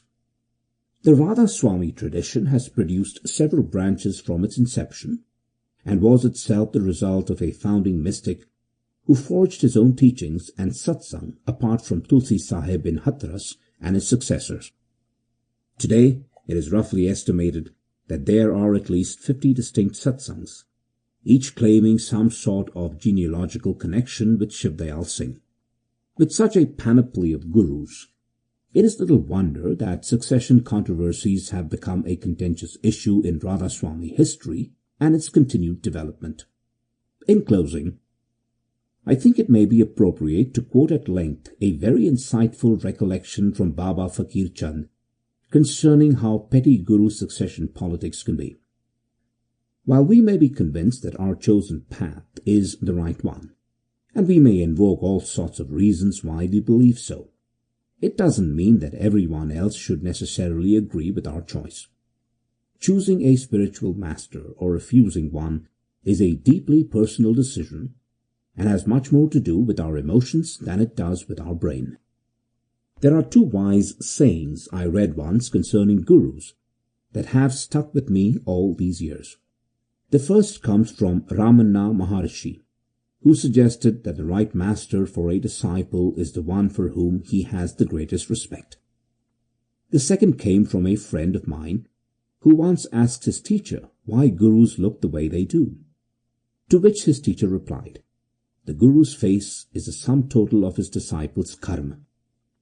The metaphor is apt, since whom and what we fall in love with transcends our reason and goes directly to our heart. Baba Fakir Chand on Guru Politics. On my way back from Lahore, I used to stay at Malkway railway station. There a bookstall agent used to give discourses on Radha Swami Mutt. Once the agent refused to share his hookah, an Indian smoking pipe used for tobacco, with me. "We are both Brahmin by caste. Why have you refused to share your hookah with me?" I inquired. He surprised me by responding, "Babu Kamta Prasad Sinha, alias Sarkar Sahib, is the only true incarnation of Radha Swami Dayal." Babu Kamta Prasad Sinha was at that time head of the Radha Swami Satsang at Ghazipur in Uttar Pradesh. He meant thereby that I had not been initiated by a true guru, and thus was not a true satsangi. I very politely said to him, "Dear brother, God is one. He belongs to all and all belong to him. He may manifest to his devotees in different forms at different places and different times. But if you do not agree with me, then let me write a letter. You mail this letter to your guru. His reply in any form shall be accepted as final, and I shall abide by it." There and then I wrote the letter, shedding tears of love and devotion for the Supreme Lord, and handed it over to the gentleman to post it to his guru. After 15 days, I was told that Babu Kamta Prasad Sinha had breathed his last, and should wait for a reply until his successor was chosen. From this incident I concluded that followers of Radha Swami Mutt, Ghazipur, were not impartial and true seekers of the ultimate reality. Their approach towards the all-embracing truth was narrow and very sectarian. Hence I gave up their company and avoided all blind followers thereafter. Even if anybody wished me Radha Swami, I responded with Ram Ram. Appendices. Dr. Schmidt on Sawan's illness and last will, page 1. Radha Swami Satsang, Bulletin number 10, page 1. The passing of the Master at Beas, continued from Bulletin number 9. It was then that I received a cable from the Master, not worded as a command, but addressed as a master speaks to his disciples, tactful, thoughtful, and as only a master can do these things. It was worded as follows: suffering vesicle papilloma bordering malignancy. Come if convenient. Sawan Singh Maharaj. The Master had already foreseen and made all arrangements for my voyage to India, because for the first time in 25 years of practice, I had arranged to be free from Christmas until the end of January to translate a homeopathic work. As soon as I received the cable, I telephoned for a reservation by air from Geneva to Bombay, and was told that there was one berth available on Christmas Day. Some complications regarding my passport and currency arose because of the short time before my departure, but everything adjusted itself miraculously, and I was able to leave on Christmas Day, finding myself in Bombay 26 hours later. Here, thanks to the devotion of many Satsangis, I was able to secure a seat in the plane from Bombay to Delhi.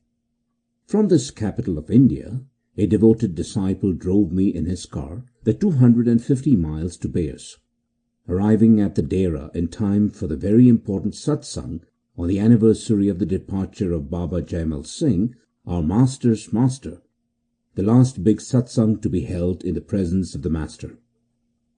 At the end of the Satsang, which was attended by more than 30,000 devotees, it was drizzling slightly, when suddenly there appeared a complete rainbow which seemed to envelop the gathering like a special blessing from the Master and his children. During the first month of my story, the Master rallied. His jaundice lessened.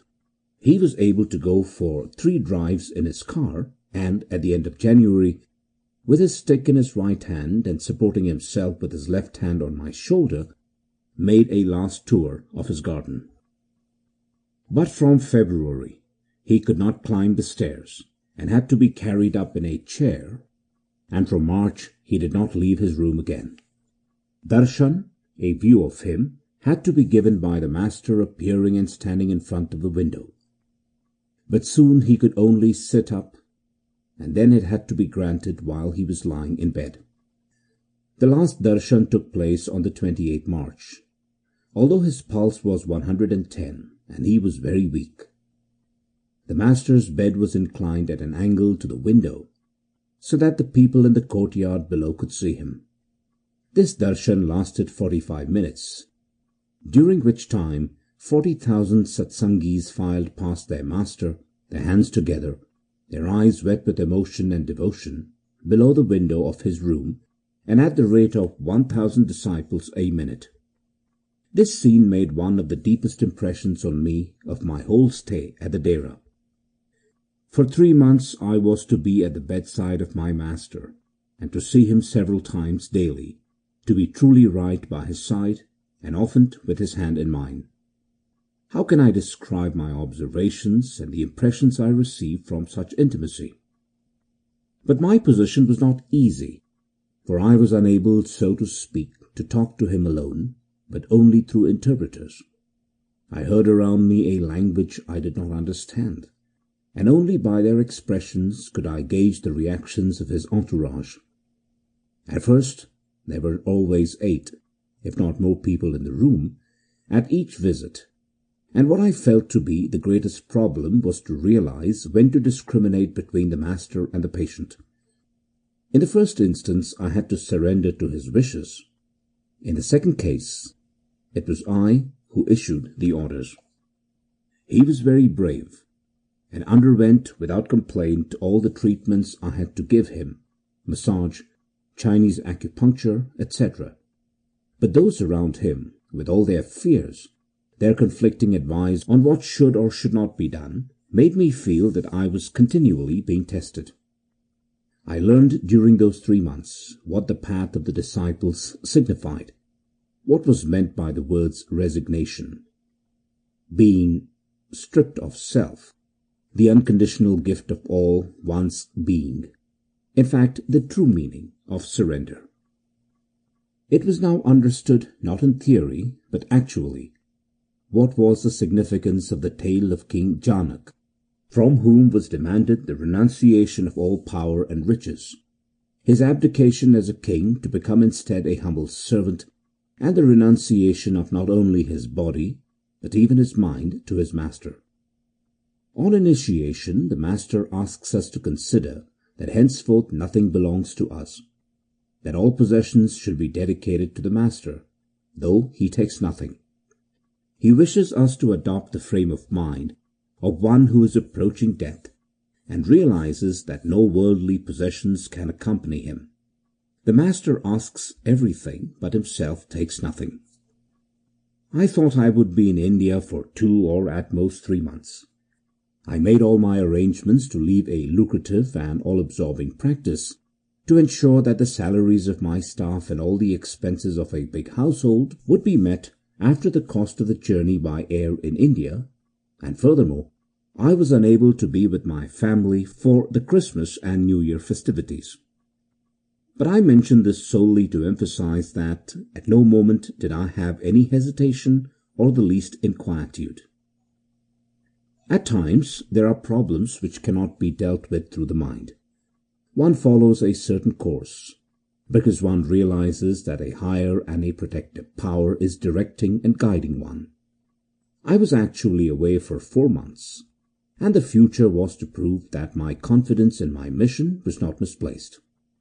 Curious circumstances, which I had never dreamt of, showed me how I was constantly under the protection and influence of the Master. As regards my finances, the timely and unexpected maturing of an insurance policy taken out 20 years ago enabled me to meet all of the obligations easily on my return. When I look back, I realize how completely the Master had foreseen the whole situation. Here are some examples. 4 months before I left for India, I had, despite my very busy circumstances, accepted a doctor as a pupil in homeopathy, and he agreed to act as a locum tenens during my absence, a position he filled most satisfactorily and helpfully.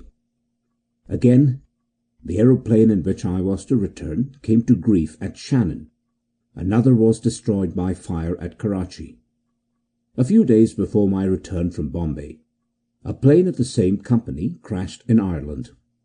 I was constantly protected, and, despite a terrible storm one night over Babylon on my return journey, I was able to reach my country by a route over Mont Blanc during perfect weather, and to arrive at Geneva under the most favourable conditions. As regards the medical aspects of my visit, as soon as I arrived at Dera, I insisted on having 2 ways in which to observe my patient without expressing myself regarding my observations, so that I could have time to decide on the necessary treatment. Then, and for the rest of the 3 months, I visited him every day at 4:30 a.m., 8 a.m., 3 p.m. and 9 p.m. I am happy to feel that homeopathy and the acupuncture treatment were able to alleviate very considerably the sufferings of the Master and pave the way for a perfect passing. During these 3 months, we had numerous alarms, hemorrhages, and other distressing complications, and on each occasion were able to overcome them. But the ability to assimilate any food became almost impossible, and the Master entered a phase of serious inanition, which necessitated the consideration of other methods of feeding which were repugnant to me. At this moment, thanks to Dr. Stone of Chicago, we were able to discover a kind of concentrated food which transformed his condition, stopped the grave symptoms of inanition, cutaneous hemorrhages, prostration, etc., and Thanks to some ozonated pills, we were again filled with hope. But unfortunately, the weakness increased and the sickness developed. Happily, however, without accentuating the sufferings of our beloved patient. The master welcomed every new form of treatment, but always wished to have the reason for its use explained. His exact questions showed us how intelligently he followed the course of our efforts to help him. It can be appreciated how difficult was the doctor's task, to know that every day and many times a day devoted disciples, verbally and by letter, suggested new treatments, or sending for their own or some prominent doctor from the four corners of the earth to save the master. In fact, there was no lack of counsel or criticism.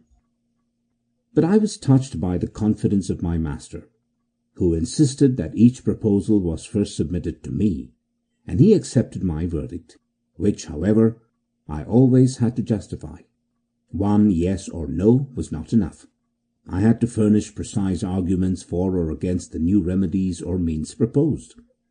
I have the great joy of realizing that the master, even after the most interesting discussions, always abided by my decision. From the point of view of his physiological reactions and pathological manifestations, the master reacted like any other human being. From this point of view, nothing distinguished him as a master, despite the most fantastic interpretations of his servants or intimates. He died peacefully, despite the serious conditions of his illness, without injections or opiates, the simple means used being perfectly effective. He went to his rest quietly, without pain or anguish, the pulse and respiration gradually subsiding like a lamp which burns itself out.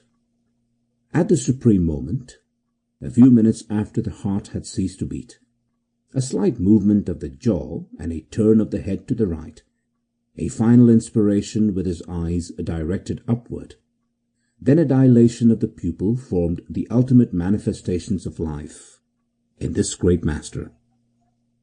I feel I must relate two instances that revealed him as a master even during this period of grave distress. 1. Some weeks before his death, the master asked to be brought some water from Jalandhar, about 40 kilometers from the Dera, and when it was brought, he asked why they had gone to collect it. Another evening he said to us, "Look at the light which shines in Jalandhar," although there was only a slight glow over the city. I thought these were indications of delirium, such as is met with in uremia. Another day he said, "Look at this house in which I now live. It is disintegrating and falling into ruins. We must leave the Dera and go to Jalandhar. Quickly buy a new house." This seemed to be symptomatic of a state of weakness and mental obnubilation which comes paroxysmically in such conditions.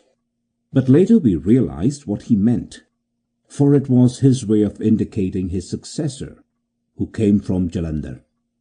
It was to tell us that henceforth the light would come from there, and that he had finished his task, for Sardar Bahadur Jagat Singh was born at Jalandhar. 2. 2 weeks before his death, on the afternoon of the 20th March, as he was more himself and at ease mentally and physically, he was able to sit up in bed and gave his darshan to more than 400 satsangis from his window. Then, at 1:30 p.m., in the presence of his eldest son, an elderly white-bearded man of 68, his grandson, his private secretary, his faithful servant Bibi Ralli and myself, the secretary handed him the paper on which he had written the last wishes of the master, which he had issued the previous evening. The master asked for his spectacles. Then, having quietly and carefully adjusted them, he took the paper with a slightly trembling hand. He read slowly and with the greatest care each line from beginning to end. Then, looking at the secretary, he handed him back the paper without speaking. He rested then for a good 5 minutes, blinking and looking before him as though he seemed to be reflecting, while everywhere there was an intense and unusual silence. Then he asked for the document again, read it with the same care, and handed it back to the secretary, asking him to read it aloud, which he did. When he had read out the document, the secretary asked the master, "Is it all right?" And the master replied, "Yes," making at the same time a sign of acquiescence with his head. Then he asked for his pen. I handed him mine. Pen in hand, he looked interrogatively at his grandson, in whom he had always had the greatest confidence, and signed the precious document signifying the choice of his successor and his last wishes. I endorsed this signature with an important declaration that the master was in full possession of his faculties and had signed of his own free will and under no constraint or pressure. What dignity in a serene and transcendent atmosphere! What a noble expression in his look, in his gestures, although tremulous, and in his whole attitude! It filled us to overflowing, and brought us to his holy feet with hands joined and hearts full of emotion at the act which he had completed.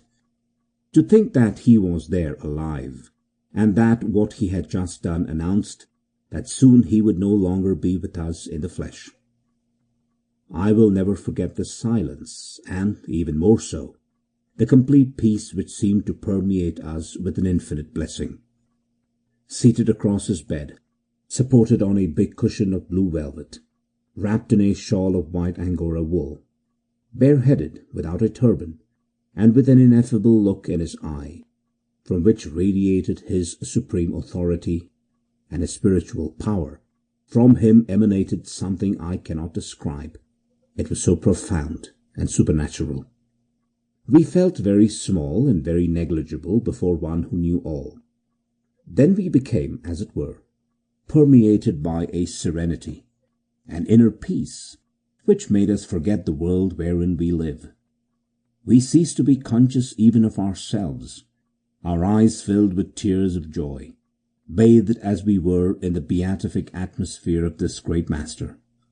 Dr. Pierre Schmidt, Beas, April 1948.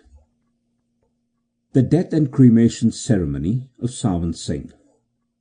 When the master drew his last breath, I was sitting cross-legged on a little stool, holding his holy hand and looking deeply into his eyes, the pupils of which contracted and then opened widely.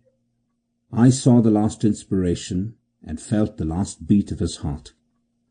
I stood up, and in a profound silence, conscious of my incredible privilege, looked around at all the disciples who filled the room as well as the adjacent ones, which too were full of kneeling Satsangis with moist eyes. I bowed sadly with a broken heart in reverence to the Master. This meaning, all is accomplished. It was 8:30 a.m., the 2nd April, 1948, at Dera Baba Jaimal Singh. What a pathetic moment! What a terrible blow in every Satsangi's heart! Was it really true? For a few seconds we all felt struck dumb, expecting every moment a miracle. And suddenly, signs of desolation, loud cries, all expressing the terrible grief felt for the beloved Master, announced from the upper rooms to the crowd in the court the fatal news. For the last 2 days the Master's room and apartment were full of Satsangis, watching him day and night, taking no food, for the Master had expressed the wish some time previously that he should be surrounded only by people doing Simran in silence. The 3 Beas who had been the faithful servants of the Master since he came to Beas, his sons and grandsons, hastened round him to lay out his holy body. Bringing water and soap, they began to wash him completely, and then to dress him in a white shirt and his dark clothes. While everybody was thus feverishly occupied, each one wishing to do his best in the absence of any special arrangements, one washing his head, another his beard, here the arms, there the chest. His faithful male nurse and compounder, Hazara Singh, had retired to a corner of the room completely prostrated with grief, unable to utter a word or even to move. In another corner I was kneeling, meditating beside Bahadur Jagat Singh. Suddenly the new Master rose, and calmly removed his shawl, took a small brass vessel called a lota, filled it with water, and went quietly through the crowd to the feet of the master, where nobody was, uncovered him, and piously washed for the very last time his holy feet, collecting carefully this precious water. What dignity in the way he performed this act! What a contrast to the feverish activity of all the others! And this devoted and significant duty was done so humbly and so unostentatiously that I am sure nobody remarked it. His sacred function fulfilled, like a shadow, he slid back, wrapped his shawl around himself, and came and sat by my side again, leaving everybody to their busy task. It was due to the foresight which placed great strapping men at the doors of the master's apartment on the first floor that they were not smashed in as a huge crowd, almost wild, rushed around, trying to penetrate and see for themselves their beloved master. We could hear shrieks, vociferation, a big roar and loud clamour with extreme excitement around the rooms and in the court. I remained wisely quite inside. One of the grandsons of the master went immediately to Beas and thence to Amritsar, 40 miles distant, to send wires to the main Satsang centres announcing the event, and to search for sandalwood as well as all the paraphernalia necessary for the funeral. Meanwhile an incredible crowd gathered in the village. I was a spectator of the most heart-rending manifestations that any man could witness in his life. The news spread at once to the small colony, and it was almost painful to listen to the cries and lamentations of all the people of the village shrieking their desolation. Within 1 hour more than 3,000 people came in, and by 10 o'clock 10,000 had arrived from all the towns and villages nearby. The clamour of this big crowd, all in tears and manifesting the deepest grief and chagrin due to their high devotion to him, was appalling. Many swooned. A young Satsangi in the village took some drug and died, not being able to survive without his master. The scenes of desolation were indescribable. After the laying out of the master's body was completed, it was brought down to the court of his residence for us all to see. Large and beautiful hanging tapestries surrounded the bed on which his body lay in state. It was placed on a huge oriental carpet under the porch of the entrance, and the crowd was allowed to pass by.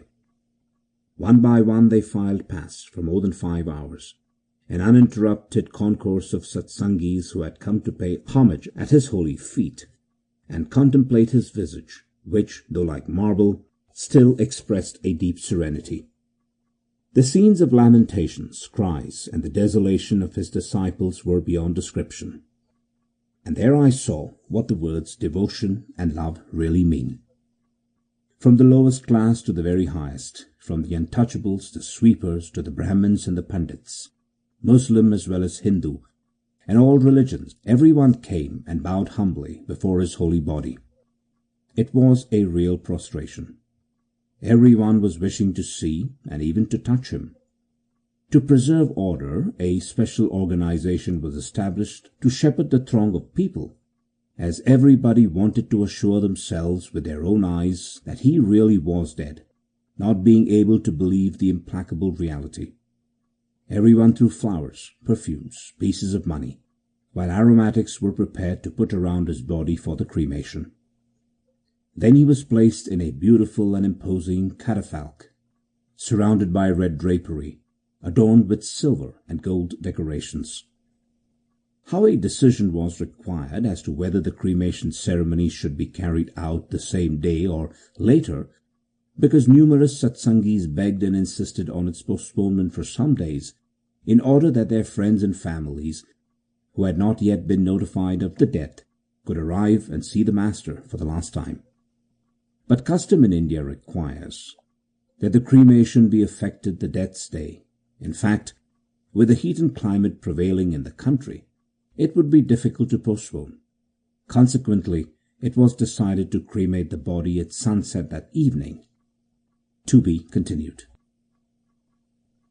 I had retired to the back of this noisy multitude with my faithful assistant, Dr. Puri.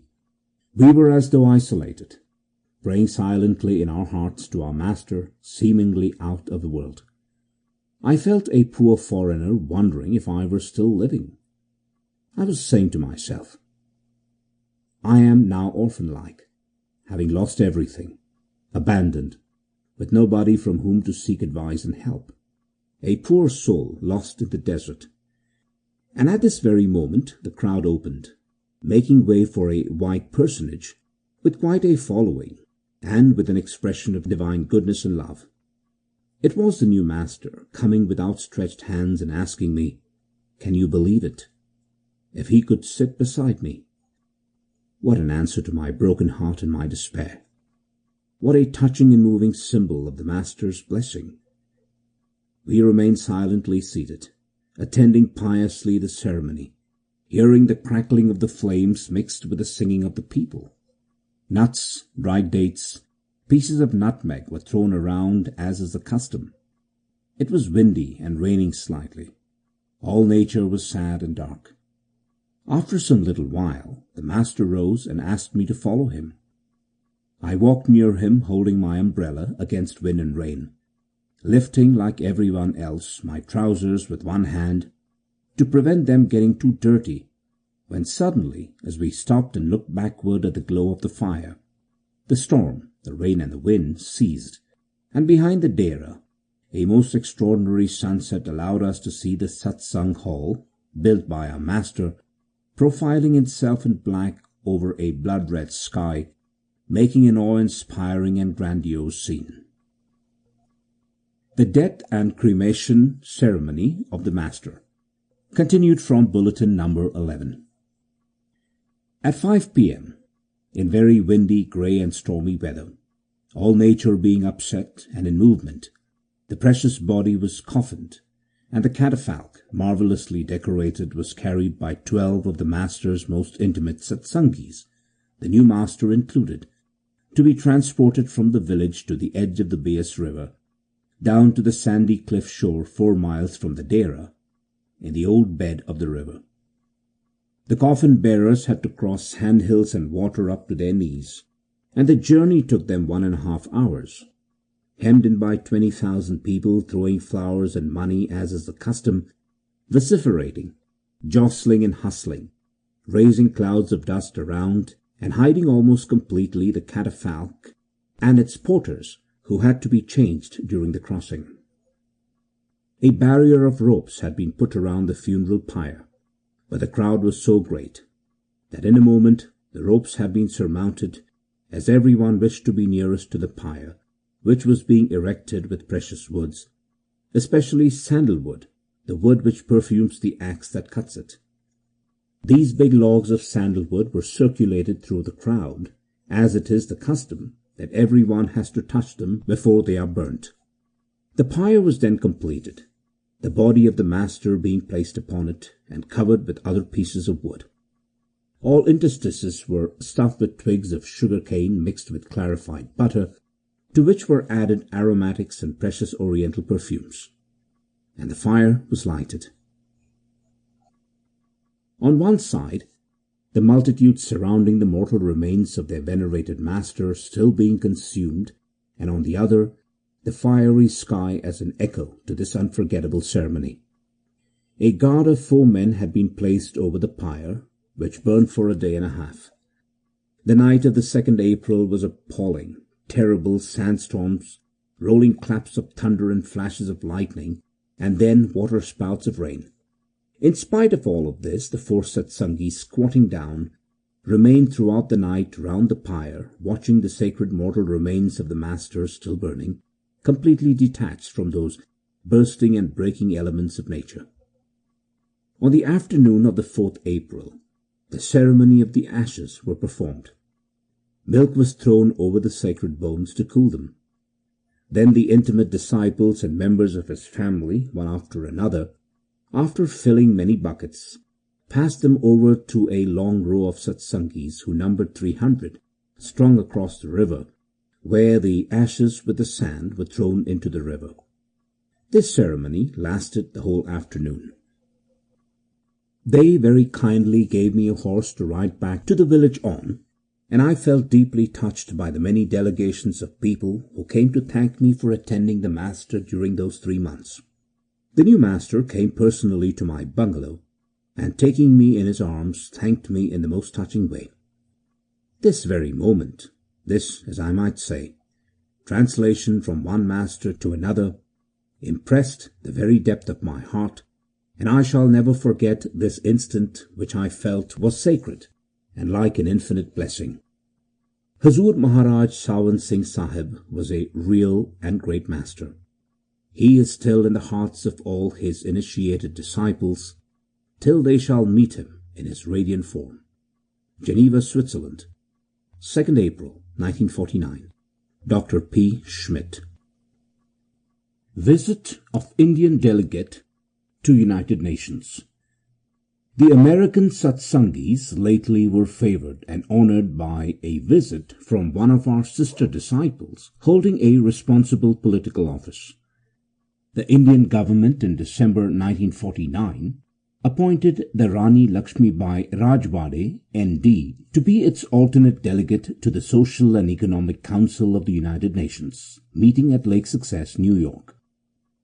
The lady visited the master of the Dera in January, then flew to New York, spent 4 weeks with the UN, went to the Indian Embassy at Washington, D.C., and flew to Los Angeles on March 22nd.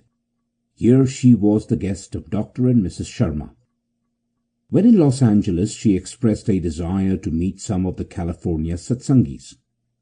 In the time we had, we were able to notify a few by telephone, and 21 persons drove through heavy rain and met in a private dining room at a Crenshaw Boulevard cafeteria on the evening of March 24th. We listened to a very gracious talk given by the Rani, telling of RS philosophy, sayings of the master, and events at the Dera. She thoroughly captured our hearts, and we regret that her stay was all too short. An account of the illness and death of Sardar Bahadur Jagat Singh Maharaj Ji. The master Sardar Bahadur Jagat Singh Maharaj Ji, MSc, passed on at 2:40 a.m. on October 23, 1951, at the age of 67. The cause of death, as given by the physicians in charge, Dr. Balwant Singh, was pulmonary tuberculosis with resulting complications. On October 20th, he had sent for Lambadar Jagat Singh, the marshal, and asked him to convey to the congregation this message, which he had written on a slip of paper. The entire congregation is sitting and awaits me. I sympathize with them. In spirit, I am with them. Sorry, I cannot speak. Similarly, his master Baba Sawan Singh had said about 6 months before his demise words to the effect that he had not taken anything from anybody, had not eaten anybody's food except his own. Only he had used vegetables from the Dera gardens and had used the car to go to satsangs conducted in the vicinity of the Dera, and that he hoped that the Sangat would excuse him for using these things not belonging to him. When the Satsangis heard this message, they became alarmed and crowded into the master's courtyard and wanted to be reassured that nothing was wrong. Lambadar said to Baba Sawan Singh, "Please give them darshan from the window, and tell them that what you said was only in jest, so that they may be satisfied." The master said, "Here is our friend Lambadar, who wants me to tell a lie. You need not worry, but what I said is substantially true. Whatever I have to say, I have already told. But you need not worry. I shall be with you always in spirit. Be patient. Go to the langar and have your meals."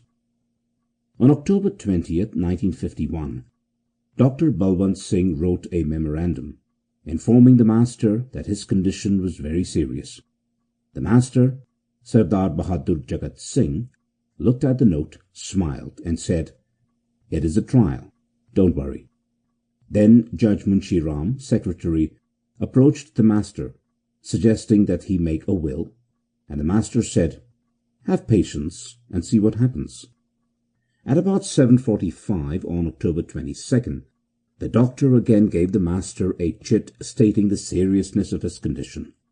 The master then sent for Rai Sahib, Judge Munshi Ram, and requested that a telegram be sent to Sardar Charan Singh Grewal, son of Sardar Harbans Singh, who was the youngest son of Hazur Sawan Singh Maharaj Ji, asking him to come immediately and to write out the will in his favour.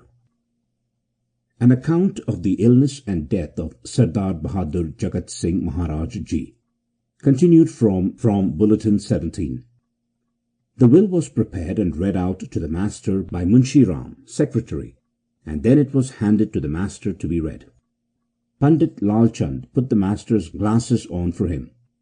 Then the master read the will out loud, very clearly. The amazing thing about this is that, for the past few weeks, the master had not spoken above a whisper. Pandit Lal Chand sat nearest to the master and heard every word. Then the pen was handed to him by his dearest friend, Pandit Lal Chand, and he signed the will. His signature was attested by those present, namely Dr. Balwant Singh, Superintendent of Kashmir National Hospital, Pandit Lal Chand, Professor of Chemistry at Agricultural College in Ludhiana, formerly of Layalpur, Sardar Daryai Lal Kapoor, ex-Finance Secretary, Kapurthala Government, Sardar Bachint Singh, eldest son of the late Baba Sawan Singh Maharaj Ji, and Gurdayal Singh, advocate from Jalandhar and nephew to Sardar Bahadur Jagat Singh Maharaj Ji. After the master had signed the will, Rai Sahib, Judge Munshi Ram, inquired whether he would be permitted to read it at Satsang. The master replied in a very clear voice, in English, "Tomorrow." Around noon on October 22nd, the master asked Pandit Lal Chand to instruct Jagat Singh Lambadar, the other watchman, Jagat Singh Chaukidar, and Sardar Bachint Singh, that when he passed on, there should be no ceremony, not even the customary ceremony of bathing the body and changing the clothes. Also, not to put on any warm or costly shawls, as is usually the custom in India, but simply put a clean sheet over the body and dispose of it within a half-hour of his death, or as soon thereafter as possible. He wanted no show, no display. The cremation was also to take place as soon as possible, and the ashes were to be immersed in the Beas river on the same day. The usual custom is to consign the ashes to the river on the fourth day after cremation. However, the master's intention was to finish everything the same day and in one trip to the river bank. Bibi Ralli suggested that the above-mentioned men be sent for and that the instructions be given to them in the presence of the master. The master then sent for Sardar Bachint Singh, Jagat Singh Chaukidar, and Jagat Singh Lambadar, and asked Jagat Singh Lambadar to repeat the instructions which he had given to him several months ago. When Jagat Singh Lambadar repeated the instructions previously given to him by his master, they were exactly the same as those given in the foregoing paragraph. Jagat Singh Chaukidar, with hands folded, replied that the orders would be obeyed and said, "Sir, will you kindly take care of me in the next world?" The master's reply was, "Oh, you will be given protection, and there is a lot of space in the next world for you." This was repeated twice by the master. Then Sardar Bachint Singh requested the master to have pity on the Satsangis and cure himself. The reply came in English, "Leave it. Whatever I am doing under hukum, order." After they had gone, Bibi Ralli asked for instructions regarding her future. The master said that she should stay on in the house and serve the successor as she had in the past. This is most interesting when one realizes that it was Bibi Ralli who served the two late masters and who had been the adopted mother of the present master, Sardar Charan Singh, since he was 4.5 years old. Then Gandhi and Manohar, the master's personal servants, and who also served his master before him, asked for orders and were instructed to stay on in the dera as sevadars. In the afternoon, the master's bed was moved out on the veranda of the second floor, level with his room, as it was very hot, and it was more comfortable outside in the shade. Between 3 and 5 p.m., He had some difficulty in breathing, as he was coughing and choking and trying to get rid of phlegm. Dr. Balwant Singh was able to help the master get rid of it, after which he was comfortable. The doctor then gave the master oxygen, and he rested peacefully. At about 7:30 or 8 p.m., the master asked Pandit Lal Chand what Manohar wanted now, saying, "Is he asking me to have some milk?" To which Pandit Lal Chand replied, "Yes, sir." Then the master said, "All right, tell him to bring some." After he drank about 1/2 cup of milk, he asked Gandhi, "Shall I sleep now?" and went to sleep. Sawan Singh's representative gives a warning. Warning. A gentleman from India, now located in Canada, is writing to American disciples seeking to gain our confidence and get us to change our allegiance.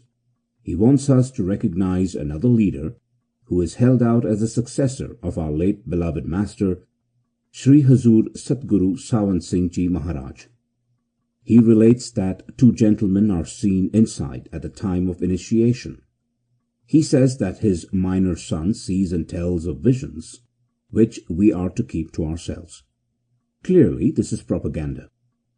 He is conducting a raid on our membership to secure followers for a rival leader. He asks the name and addresses of our fellow disciples, which we hold in confidence as we are directed. He asks from us the originals and copies of letters to us from the master, intending to publish them, though lacking permission or authority. We, American Satsangis, should avoid creating a schism among ourselves by listening to his tales and visions and carrying on correspondence with him, though of course everyone is free to follow his own bent of mind. The time wasted in such confusing letter writing can very well be applied to concentration and meditation. Dr. Pierre Schmidt tells us how our late beloved master chose his successor. Bulletin 10, page 6. Anyone in doubt upon any point may please refer to Dr. Pierre Schmidt. It does not become the master to enter into such matters. Let none of us engage in a controversy with this gentleman in Canada over such matters, and let us be on our guard. July 14, 1950. Harvey H. Myers. Kirpal Singh asks for the Gaddi from Jagat Singh. 1. One more thing for which, regarding Sardar Kirpal Singh's claims, there can be no satisfactory answer. That Sardar Kirpal Singh himself sent the seekers of Naam at the feet of Sardar Bahadur Jagat Singh for Namdan. At this time also, his own written letter in this regard is available at the Dera office. 2. When Sardar Bahadur Jagat Singh revealed the thought of leaving this mortal world, Sardar Kirpal Singh wrote him a letter requesting to appoint him in his place and calling him to Dera. Sardar Bahadur Sahib gave following response to the letter: Bhai Sahib, Gaddi is not my property. Neither have I taken charge of it with my will, nor appointing the successor is my right. I am only a servant of Hazur Maharaj Ji. I do as Hazur ordains from above. You should make any request in this regard directly to Hazur Maharaj Ji. 3. To bring Sri Prem Singh Bhandari, rich businessman from Calcutta, under his influence, Sardar Kirpal Singh wrote this letter. But he forgot that making such scurrilous false allegations is crime as per law.